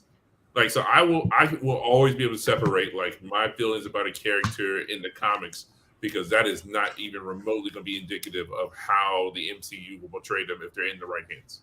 Like, I still have a certain level of faith in Marvel. And, I mean, the Star-Lord played on Parks and Rec. Yeah. And was, like, overweight for most of his time on that show. Yes. And a comedian. The entire time. Except the very end when they started crossover, I think, when the training started to get... I'm telling you, go watch Ted Lasso and you'll go, they picked this guy for a reason, I think. Yeah, I mean he's really, really entertaining to watch. Like, yeah, I mean he's a charisma. Like him and Chris Hemsworth playing off each other, even for bit parts. Yeah, I mean him as the straight man. Like, I'm in, man. It'll be great. Yeah, I'm just thinking like Tango and Cash type of like yeah, where he's the like angry straight man and what's name's just cracking jokes, or another 48 hours where they're like again it's like you got your straight man and you got the guy like nonstop cracking jokes. That's really what Hemsworth wants to do. He wants this to will just be fantastic. Funny. What I don't know what it'll look like. I don't know what it'll play. I just think it'll make a good film, whatever it is. Even if it's like 10 minutes in something, 10 minutes in Thunderbolts or 10 minutes in whatever, I think it'd be great. Is he a side? Is he going to be do you see him as a sidekick? No, he's going to be an enemy that eventually turns good, probably. Yeah, right? Realize that he joined the wrong side and that Zeus is a dipshit. The humans actually are worth his dad's a dick. Yeah, my dad's a dick, and the humans actually have something worth caring about. Yeah, and like Bruno said, Hercules doesn't have too many spec books. I also hate the fact it'd be hard to make money off this dude. It's a big reveal. Mm-hmm. I know, right? I think you have to take some of it as just. I think it'll be great entertainment. All right. So yeah, that's fine. I get it. That's good. I don't know much about that dude. Moon Knight 1, man. It's a down, right? Oh yeah, it topped out 1,200. Oh, God, been I didn't around, grade mine either. God, floating around 8 or 9. So I keep grading other people's books. Just just be careful. Take care of home first. Yeah, be careful. I mean, but also we all thought, man, what the fuck is this book selling so much? Because we've all seen thousands upon thousands of copies. Be careful. Be careful with it. This thing never left the back bins. They got to still be in. Sean, sell your She-Hulks. Sell some She-Hulks. Yeah, I did. I don't think it's quite as plentiful, but it's a white cover. There's a lot of them. I did. I was lucky. I did have my 9.8, the only one I had left. Excuse me. At auction, at dollar auction, the week that the last trailer or whatever dropped, or the first trailer, I guess. Good. And so that was good. And it was everything was down a little, but it definitely probably gave it another $100 compared to what else was out there. And I think I set the record with the newsstand 9.8 anyway, and they weren't expensive, so I'm totally fine. And I think I don't think any of the copies I have left, even though they're nicer high grades, they're still raw. I've probably got 4 or 5 left. There's no way I paid more than 40 or 50 each for them, so I'm not. I can't. I'm so far ahead. I can't lose. I think this book's going to settle in the 3 to 350 range. Truthfully, this Moon Knight. Yeah. I know. I made a reasonable number. I made it a point to just get rid of the Moon Knight that I wanted to get rid of before the last episode. Like I whatever I didn't want, I'm just like, you got to go. Yeah, I barely cared what I even got for it. I just was like, you got to go. I think also it's this Moon Knight, just a solo series. The She-Hulk honestly should be a more valuable book because it's actually she's going to keep playing it a cover. Yeah, and its first appearance. This is just the first solo. I never understood why this got that high in the first place. Right. This is not for Bushman. I mean, it was basically just people like, I can't afford a Werewolf by Night 32, so I'll take what I can get. Now I bet you can. You will. Oh, shit. This book is a motherfucker. I mean, black cover, black edging, controversial. Black everything. yes. I shouldn't even be. I'm so white I shouldn't be talking about it. But the word black is literally written on the cover in black. I still think the highest. I didn't check the census this month, but I still think the highest is like a 9.6 CBCS. Who's the anchor for Stranger? What's that dude's name, Sean? For Stranger Comics. Sebastian? Not the guy, the anchor. Oh, anchor. He used to be in the group. I forget. He bought the 9.6. I thought you were saying anchor. No, and anchor. I was like, what's clearly said is that anchor for them, yeah. No, he was in the group. I don't know. He bought the 9.6 that came up one time, and I was so fucking pissed. And I think what did that cost? If 9.0 just dropped $750 with off-white pages. Yeah, he bought that. He bought the 9.6 probably 7-8 years ago for 300, and I was like, God damn, Okay, that's a 7 fucking years steal. ago. Yeah, You'll think of his name. He's always. I know his there. name. I know everybody's names. I'm just bad at them all. Yeah, no. I need one of those I books will on how to remember his remember name names. soon. And if he's in the chat, chime in. And if you have it still, this one. Oof. I Don't love auction this that in the book. summer. It was like 2K. Wow. Well, and also Wow. don't do it with like a week left before the show ends. Like, Yeah, man. I still love coming this off the book. worst episode. I don't. This is just to me like a beautiful, beautiful cover. I don't know. I don't know the staying power. It's like a top 30 modern variant to me. Yes. Yeah. Easy, dude. It's fucking perfect. And maybe in the next couple months is when we grab them because everybody's kind of falling off before the Marvels start playing it. Well, it's buying season and it's also summer.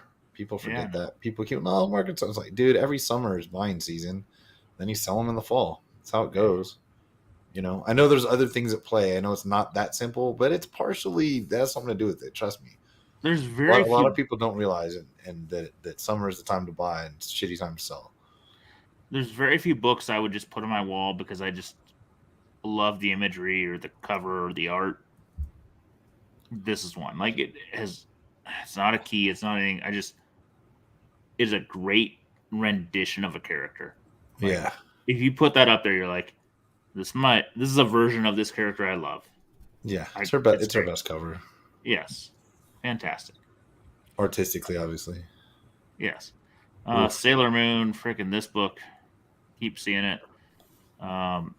We've seen it 200, 300, 400, going 500 raw. I don't know. This is one of those like, man, that could be. I don't know where it goes. I don't even think it's hit a peak. There's probably just. It's hard for me to buy into spec. I don't understand that well. It's a limited audience thing right now. Yeah. And if all of a sudden the modern spec community got into it, it'd be probably worse. And then it's 24 years old. I'm sure helps. Yeah. But the thing, it said Gemini mailer, so you know.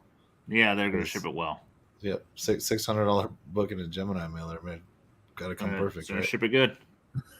Did we talk about? I'm sorry. Did we talk about the Gemini mailers for slabs? Yeah, we did. We did. Oh God. Sounds for terrible. slabs. You were going to. Yeah, we talked about it last week that Gemini is releasing a slightly larger version of their mailer that can now accommodate a slab. So PGX is safe, but everybody else is fucked. Dude, you can't do that. Oh, it's got to be slightly larger. It can't be the same cardboard. No. I mean, probably same thickness. Same cardboard, just bigger. Dude, I'll kill somebody, dude. You sign up for the United States Postal Service. The freaking boxes are free, and guess what? They might give away free bubble wrap if you know what you're looking for. It's all free. You just need tape. I forgot Sean wasn't here either. I was gone last week and Sean wasn't. Oh, Man, don't pay that's the thing of nightmares, box. isn't don't it? Pay for any of that shit. Secret Wars, man, this was $1,900 book not that long ago. I don't know. It's still one of my favorite books. I still love it. I don't know. We'll probably love it in $50 9/8. I'll tell you that. As soon as Marvel buys Sony back. I mean, I sold that 9/8 I showed a couple weeks ago, the one that came back from that I could have swore they accidentally swapped the labels on. Sold it for $685 because this one was at like $590, and I was just like, that seems fair. So that person, that person got my copy for $685 somewhere overseas, I think. This is a fun one. So I had to do a little research. The top sale of the 510 was $1,250 in 2021. So somebody got the 9/8 plus a nice little 9/8 Campbell, and then immediately after somebody bought the Raw. You mean 12.5? I mean what?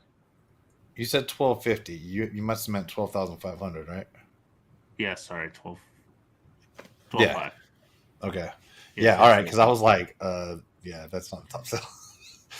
right, and cool. even the I'm just last confused. one, the last 9.8 was 8,500. Yeah, So, well, it's just a great book. It's And man, sinking. that was one of to me this is like that's one of the most OG variants.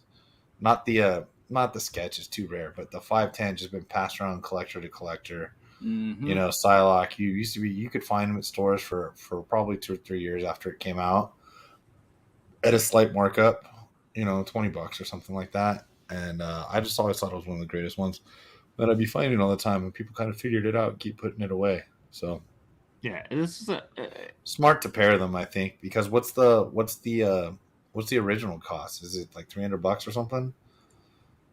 yeah. Hopefully more, but I don't know the answer. It's Not not much rare. more. It's like a 1 in 10, and that was one Yeah, of it's the more 1 in 10. popular books at the time. So Yeah, I think whoever missed that nabbed the raw and said, "I'm done.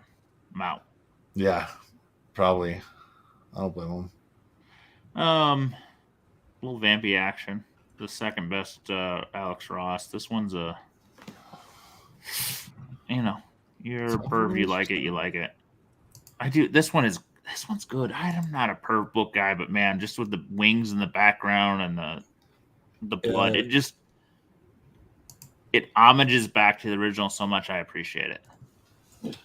Yeah, and it's funny because it's like in Vampirella, maybe a couple characters kind of break the mold on like, okay, if you like Vampirella, you gotta like some pervy covers because she barely wears more than what she's wearing there, which is just blood.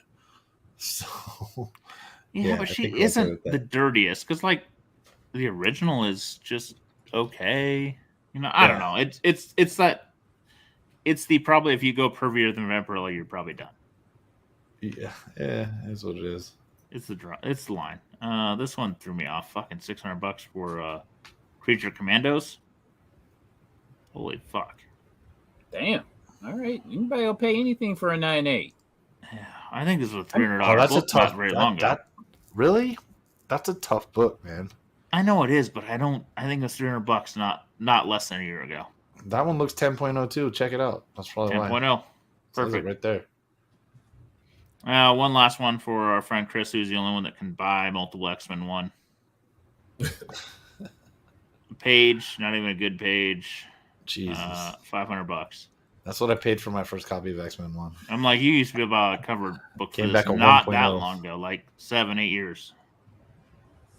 Yeah, I mean, I don't know. I feel like there's some comments in the chat where people are saying that like, oh, the big money investors are pulling out. It's just regular collectors now. I was like, I don't feel like that's quite true. I think the big money investors are still investing in the big money books. Exactly. I think this mid-level shit is taking a beating. Yeah, I mean, like, to the comment to the average person, like a 6.0 X-Men 1 is like a very expensive book, and then like it's like the old Kevin Hart joke. It's like the Chrysler 300 looks like a Phantom until a Phantom pulls up. It's like the 6.0 looks like an expensive book until somebody sells a 9.0, and then you go, oh, that 6.0 ain't shit, like in the grand scheme of things. And I think like the people who are operating at that level, especially in a book like an X-Men 1 or something like that like was printed quite a bit of, is that anything below a 6.0 just isn't the the barn burner that you really think it is. It is for somebody who works a regular job and stuff like that, but like to people who have like dumb disposable income, like nah, they want a 9.0, they want a 9.2, they want anything better than an 8.5. Yeah, there's markets that 99.9% of us don't play in. Yeah. So it looks like Fred Bruno last sale of 15. Are you referring to AF15 dropped 30K? I think that was a scenario where you had a lot of people who were just kind of like horse trading amongst themselves. Like that book is still a slightly rare book, but the ones that are dropping are the ones that are again like below a 5.0. Above a 5.0 is doing relatively well. But also, too, let's talk about. They've run up. I mean, they run up and they stop for a minute. Yeah, but also let's talk about this as well. Like, you have a lot of people who overextended themselves during 2020 and early 2021. Like, people thought that this collectibles market was going to stay exactly where it was. And yeah, there is some market correction that is happening. I will absolutely say that there is some market correction happening because you get people who are everyday comic folks. Like, there was a dude I saw in one of the Facebook groups who legitimately took out a loan to buy an X-Men 1 at 25K, and then when the book started to slip, he was just like, yeah, like, you get too confident in your skills. Yeah, so I mean, yeah, it's funny. I always came in at like, okay, like I've always come in at cheap. Like I always thought, okay, if the market crashes, worst case scenario is I break even. You know what I'm saying? Like whatever I bought, and as far as big ticket stuff, I'm lucky that it's, you know, I have like a nice gap. You know what I'm saying? So yeah, that's why I've always come in at cheap. Yeah, I mean, and I for the most part do the same. There are one or two books where I'm just like, yeah, if it makes a turn, you know what? I'm okay with living with it. But also too, like, if you're not mortgaging your fucking if I lose $5 or $10 on a book, like, it hurts. But I'll keep pushing. Like, I mean, that's not me trying to be braggadocious. It's just like, if I lose $5 or $10 on a book, like, I've made smart decisions in how I got into that book. That's like, oh, it sucks, but it's like, that was always comic book funny money to begin with. And you've probably got 2 or 3 other books that are probably equaling it out. Exactly. Like, I mean, and the thing is, like, when you start, like, everybody's lost. Everybody who's been doing this hobby for long enough has lost at some point. You invested in some modern spec or some, you know, middling spec that just never paid off. And yeah, you may have lost on a smaller scale. It might have been like $300, $400, $500. But if you're gonna win big, you got to kind of play big. And I mean, if you invest in a $60,000 book, and when you go to unload it, it's at 50. It's like, well, take it on the chin, keep it pushing. Like, it is what it is. Don't invest in DC. We've all learned. Also true, unless it's like, you know, Golden Age first appearances. Those don't ever hurt at all. No, stay Marvel, unless it's fucking Golden Age here. It's a hell of a deal. Yeah. All right, we got pickups, gentlemen. Yeah, I got a couple of small scale stuff. I'll pop it off. All right, go ahead. So some of these are returns from WonderCon. Got some Souls of Micro signatures. One's already sold. Funny enough, it was a Vampirella Valentine's Day special from 2022, so it was that year. So she did a signature and a Vampirella remark on that, and that sold. No questions asked. My asking price. You'll see it. It's the only one of signature Souls of Micro that's sold ever. $350 for that book. I was like, hey, I ain't got $350 in it, so I'll take it. Unfortunately, ended up with a 9.6 on this. It's her first art. Yeah, her first art. Somebody will want it again. That's a beautiful cover. Yeah, it's super pretty, and if I had to live with it, oh well. But I mean, it's cool. I more than anything, I wanted to support her. So show off her signature. To pull it out of there, because her signature is fucking on it. Yeah, let's see if I can get it. Hopefully, she didn't mess it up. To show you can kind of see nice. it. You kind of, yeah. Yeah, so I have some. I've got some on like the white, red, like red Sonya backgrounds with no background. Funny you mentioned that. It pops hard. Yeah. So nice. Never mind. Stealing thunder. My bad. No, you're good. So also managed to get a 9.8 on that red Sonya cover she did. Yeah. Again, it's kind of hard to pick up on it, but it's that pretty in person.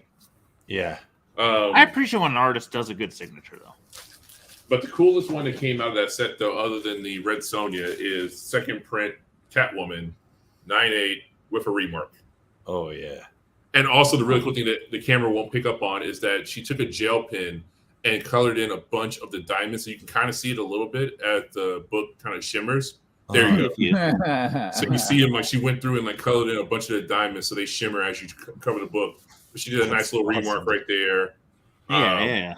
And so, yeah, I mean, it's just like really cool stuff. I went out this weekend. So shout out to Disc Heroes here in the Portland area. You know, I love shops who are willing to trade books. So I took a bunch of 9.8, like, you know, Echo First Appearances and stuff like that. I've got multiple copies of. And the shop was willing to trade. I traded. I don't remember You what I traded traded. liquid books to them. Yeah. I mean, I traded liquid books for. They changed their inventory, and I got stuff that I wanted because I'm always willing to take Silver Age over a bunch of like hot moderns. I think I let one of my Green Lantern 87s go and an 80 and then something else, and got a newsstand Wolverine limited series 9.8 from them. But that book sold pretty much instantaneous, so I don't have it to show, unfortunately. But one of the other things I traded for was a little White Pages nice. 8.0 Luke Cage action.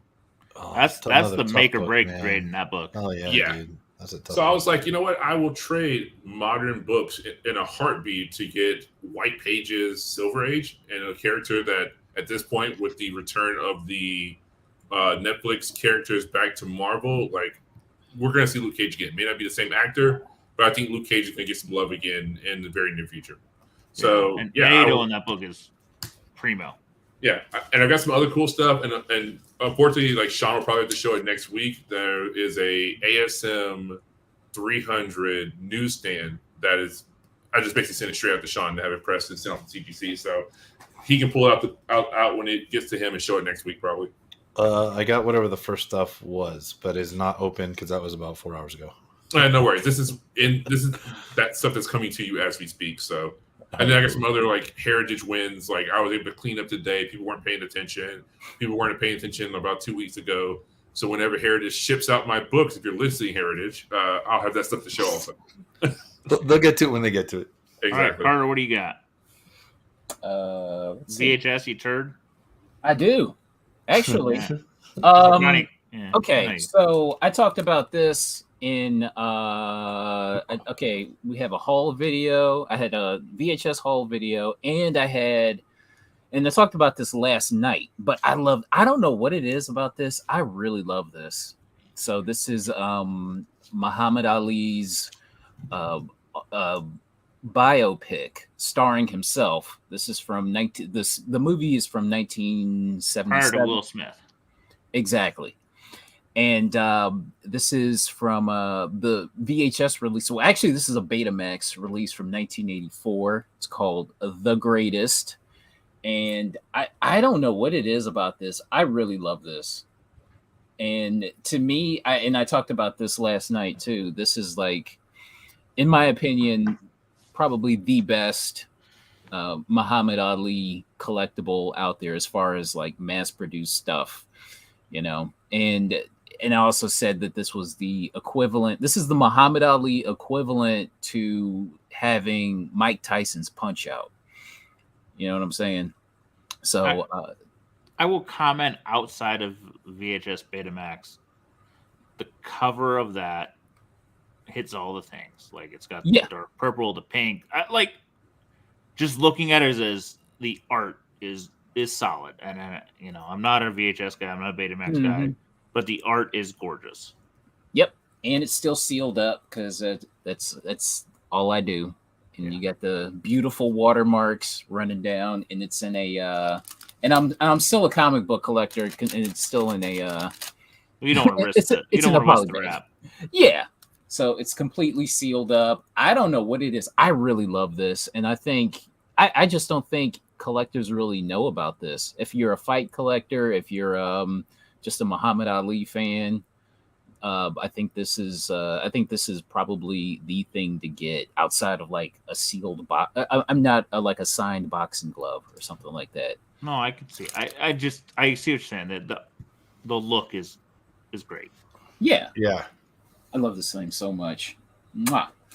All right, what's next? I came across this the other day. So this is Day of the Dead, Rising of Bub. I had no clue who this character was, but he's a character in, I think, I forget what movie, one of those George Romero movies from the 80s, and I believe this is his first comic book appearance. First appearance of Bub. Yeah, Bub is the the one that becomes a smart zombie in Day of the Dead. Like he's the one that picks up the gun and but yeah, so he's like the primary focal zombie of Day of the Dead. Oh, okay. All right. He Cool. maybe even speaks at one point. Like he. Yeah, I think so. I think Is Day of the Dead the one with Ving Rhames? That was the remake. Oh, okay. Was I want to say it was a Day of the Dead remake where they end up in the shopping mall. Okay. All right. All right. And what else? Oh, who knew Saw had a book? I know, right? So I found this for. I went to a 25-cent sale, and this was in there. It's worth it. Yeah, right. Dino would pay you $25 for it. You know what? I was checking, and there was a copy that actually sold for $30. Yeah, it's just one of those like you won't find it. Yeah. Yeah. So a Saw comic, and I should have I don't know. I'm thinking I'm gonna have a comic book haul this week, and next week I'll be showing off a lot of Masters of the Universe stuff. Got leg in Comics. Actual Masters of the Universe tchotchkes. All right, but really cool stuff, amazing Nice. stuff. Yeah. Leg, you got anything? Yeah. All right.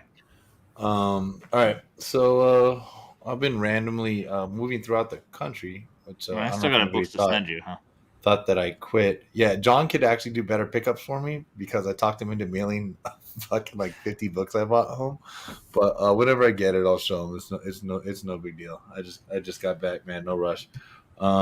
So I know we don't do much cards much anymore, but I'll show you a few things. So I got to buy packs because like in California they sell out of everything. So just real quick, I'm just happy with the pulls because Dan Henderson, favorite athlete, went to my high school, blah blah blah blah, stuff like that. And it's fun when you can pull shit like The Rock or like Hulk Hogan, Nice. like all the new guys. What are these packs? I don't even know what those are. Dude, they're Prism UFC packs. Nice. I mean WWF and then UFC. So I got the UFCs. So this is cool because of Dustin Poirier and McGregor. I mean he broke his damn leg, but I spent $1,300 on the ticket to go see this live. So it was kind of I cool. didn't know WWE fucking had prisms. Yeah, WWE and UFC.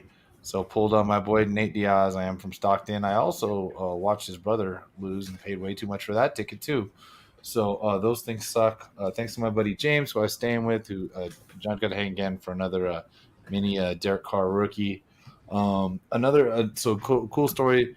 I thought some movers stole a box of good cards from my parents' house when they moved, and they had them literally pack and move everything. And so I'm just going to show like 4 cards or something. So I end up with stuff that I thought was lost that I probably told this story before. So some of the ones that meant more, I had a few of these we got in the auction. So here's like, we got like 4. Yeah. It's like almost perfect. Like a 70 tops Willie Mays is a good one. Almost all these are from when I was a kid. We're the only ones that made it. The case is cracked. It's scratched to hell. Tim Hardaway is my favorite player. So this isn't actually like childhood, but I probably bought this 20 years ago. It's a PSA 9 Hardaway rookie. I mean, this is the most chipped up, scraped. I don't know how I decided not to somehow take care of this, but it's just in a box. And then 2 more, they just mean a little more to me because I got these in person. So met Willie McCovey as a kid, living in the Bay Area. So anyway, met Willie McCovey, and I think it was a different day. This one was sad. It's the second year Ricky Henderson that I had forever, but the day I met Ricky Henderson, he signed this for me when I was probably about 8 years old. So I thought this was stolen 10 years ago. These cards and a box of good stuff. So I'm gonna show. Well, I got one more, but so I thought these were stolen. So to get these back in my life just makes me happy. Awesome. Yeah, I talked to Ricky for a couple seconds. Arguably GOAT right there. And it was nice to find this Marvel Masterpiece Spidey in there also. Nice. So if we go comics, we have this guy in there. It doesn't look perfect, but I'm going to take out the loop and maybe if the case is scratched, and it's actually snapped. It's not screw down, so there's like a cutout, so it's not. You know what I mean? It's not completely flattened. So anyway, so I grabbed those card ones.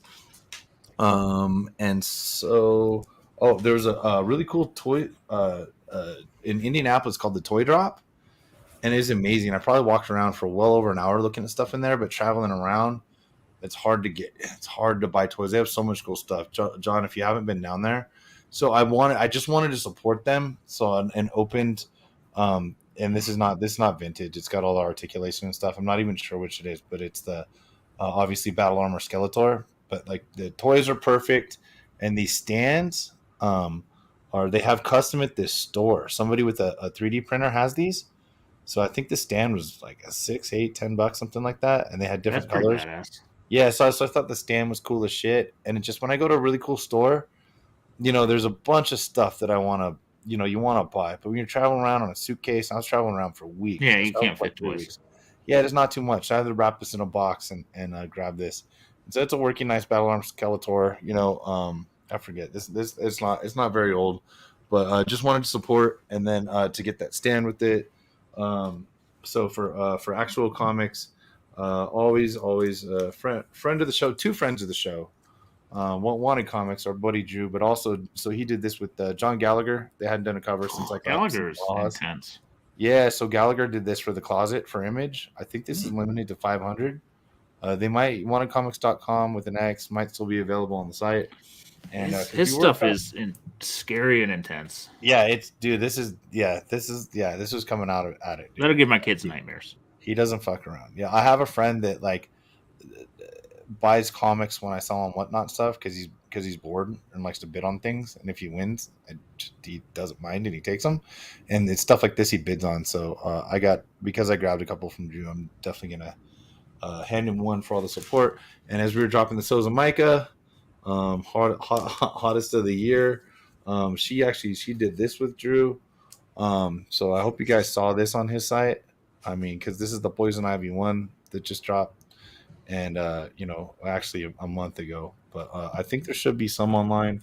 So that's obviously the Virgin. This is obviously the trade, and this one is beautiful, and it's not going to come across on internet pictures or here, but there's a foil, and the foil is absolutely outstanding. If you look at go to Wanted Comics on his Instagram, you can see Drew drop the videos of the stuff that I pressed to send these for him. They came out outstanding. I think this is the 1 in 25 for the same book. Another nice cover.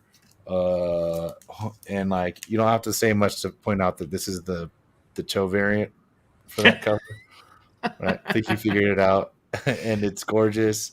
And I forget the ratio on it. I don't think I showed this before I left. I think it came while I was gone. But this is our 1 in 25. This is like a $200 raw book. Absolutely amazing stuff.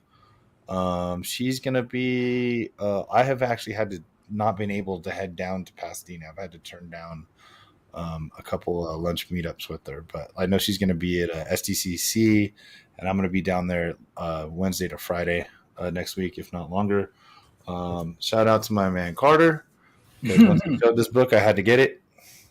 So I found that on the interwebs for about $15, and it's the only one I could find on the interwebs, and I need to keep looking. I swear I can't find any more. Yeah, I think Stein found one, but that it surprises no one. No. Yeah, not at all. And then the only books I got after I left John, again, this was down in Madison, a little town on the river. Yeah. No big deal.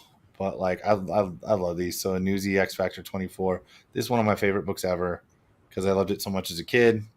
So so that's a big deal. And to me, growing up, that's a big deal. It's not a big deal to anybody here who hasn't seen X Factor 24 before. And then just because I'm definitely buying in on Doom, really clean Fantastic 486 that I found, and decided that had to go. That had to go home with me as well. And it's gonna be on the list. Laying around here, I don't think so. I think that's it. I found these GPK trash cans and I didn't open them yet, but I will. I will one of these days. So, hold up. What's in those? What's up? What is that? They're I haven't opened one. They are collect 31 figures. Fuck it, let's open one. Oh shoot! So, is it like an old toy store in Madison? Oh, what the hell is this shit? All right, so there's like papers or something in here. I thought it said minifig. Are they like coupons for minifig? Are they on the bottom? Okay, I think there's there's posters. Okay, maybe there's only one in here. Ooh. But it's getting open. It's got a tear strip. Hopefully it's a good one. Let me get a solid gold atom bomb, right? No, they're in here. So we got Upchuck. We're gonna start with Upchuck. That thing one of is my favorites. tiny. Yeah, dude, this is small. What else is in here? They're not tiny. They're just in Sean's hands. Oh, dude, Right? trust me, this is small. Well, imagine if Carter held him up. Yeah. So, yeah, I could definitely palm this. So, hey, Upchuck, that's one of my favorites. I'll take that. So there's like a minifig in there, and then there's like a cereal box. It says Barf wow. Bites. Nice. I know this is really impossible to see on the camera, but we got Barf Bites in here. Oh wait, we got mini GPKs. Oh shit, we got unstitched Mitch. So it's all first series stuff. That's awesome. Oh, and Damaged Dawn. I wonder if I'm just really lucky to get both of them. And then are these posters? Oh, it's the flyers telling you what's rare and what's not rare. It's a flyer. Collect them all. Kind of deal with all kinds of stuff. Mini stuff. Monopoly, Operation, Chess, Magic 8 Ball. Okay, cool. Hopefully this is the GPK poster because I don't care about so it's a micro figures. Yeah, I think it might be the poster telling you what's up with all the stuff. Barf bits, large, small. Sorry, I'm trying to see this guy. Anyway, it's a fun can of stuff. It's a fun can of stuff, dude. Yeah, you gotta buy shit when you're out. A ridiculous amount of nostalgia. Yeah, we got the checklist, little poster, and it's got it's got the full. They try to make it look like a Series 1 pack.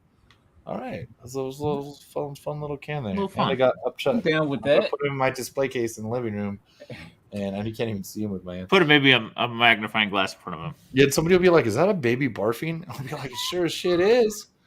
Sure as shit is a baby barfing, and it is one of my favorite Garbage Pail Kids of all time because it's a baby barfing, and I thought that was hilarious when I was 6. So, or whatever the whole age I was. Anyway, yep. That's those are my pickups. I got a bunch of rare spawn stuff and yeah, you do a few minor keys and stuff. But yeah, luckily when you're flying around like that, and I knew John was gonna meet me at the Bert Kreischer concert, and I was like, I bet you I can, because we got to do it for each other. Can't travel around the country with a stack of comic books like this, man. When you got a friend that knows what they're doing. Way easier to ship it than. Yeah, I could have left them at James's house, and I was like, I don't know about that. No, I got you, my bro. We'll get it there. What do you got, John? You got anything? I got 2 quick ones. ASM 300 from the Netherlands. I actually only had one of these, so now I have 2. Nice copy. Picked it up for $40, which I think is fantastic, because usually I pay $30 for fucking shipping. And this one, which is the Spider-Man #1 of Iceland, which is the first Hobgoblin. Iceland is, if you're looking Copper Age books, one of the rarest. Probably top 2 or 3. Like, there aren't a lot of copies, and I picked this up for about 1/16 of what I paid for my last copy, so I'm pretty happy about that. And I think that's it, gentlemen. Anything else? Nothing on my side. All right, we will see you soon, and I'm sure Chris will be reporting on some amazing sales as he's heading closer to SDCC. I believe Sean is going, and me and Carter will hold down the fort of the Midwest and trying to not suck, right? All right, see you all later. All right.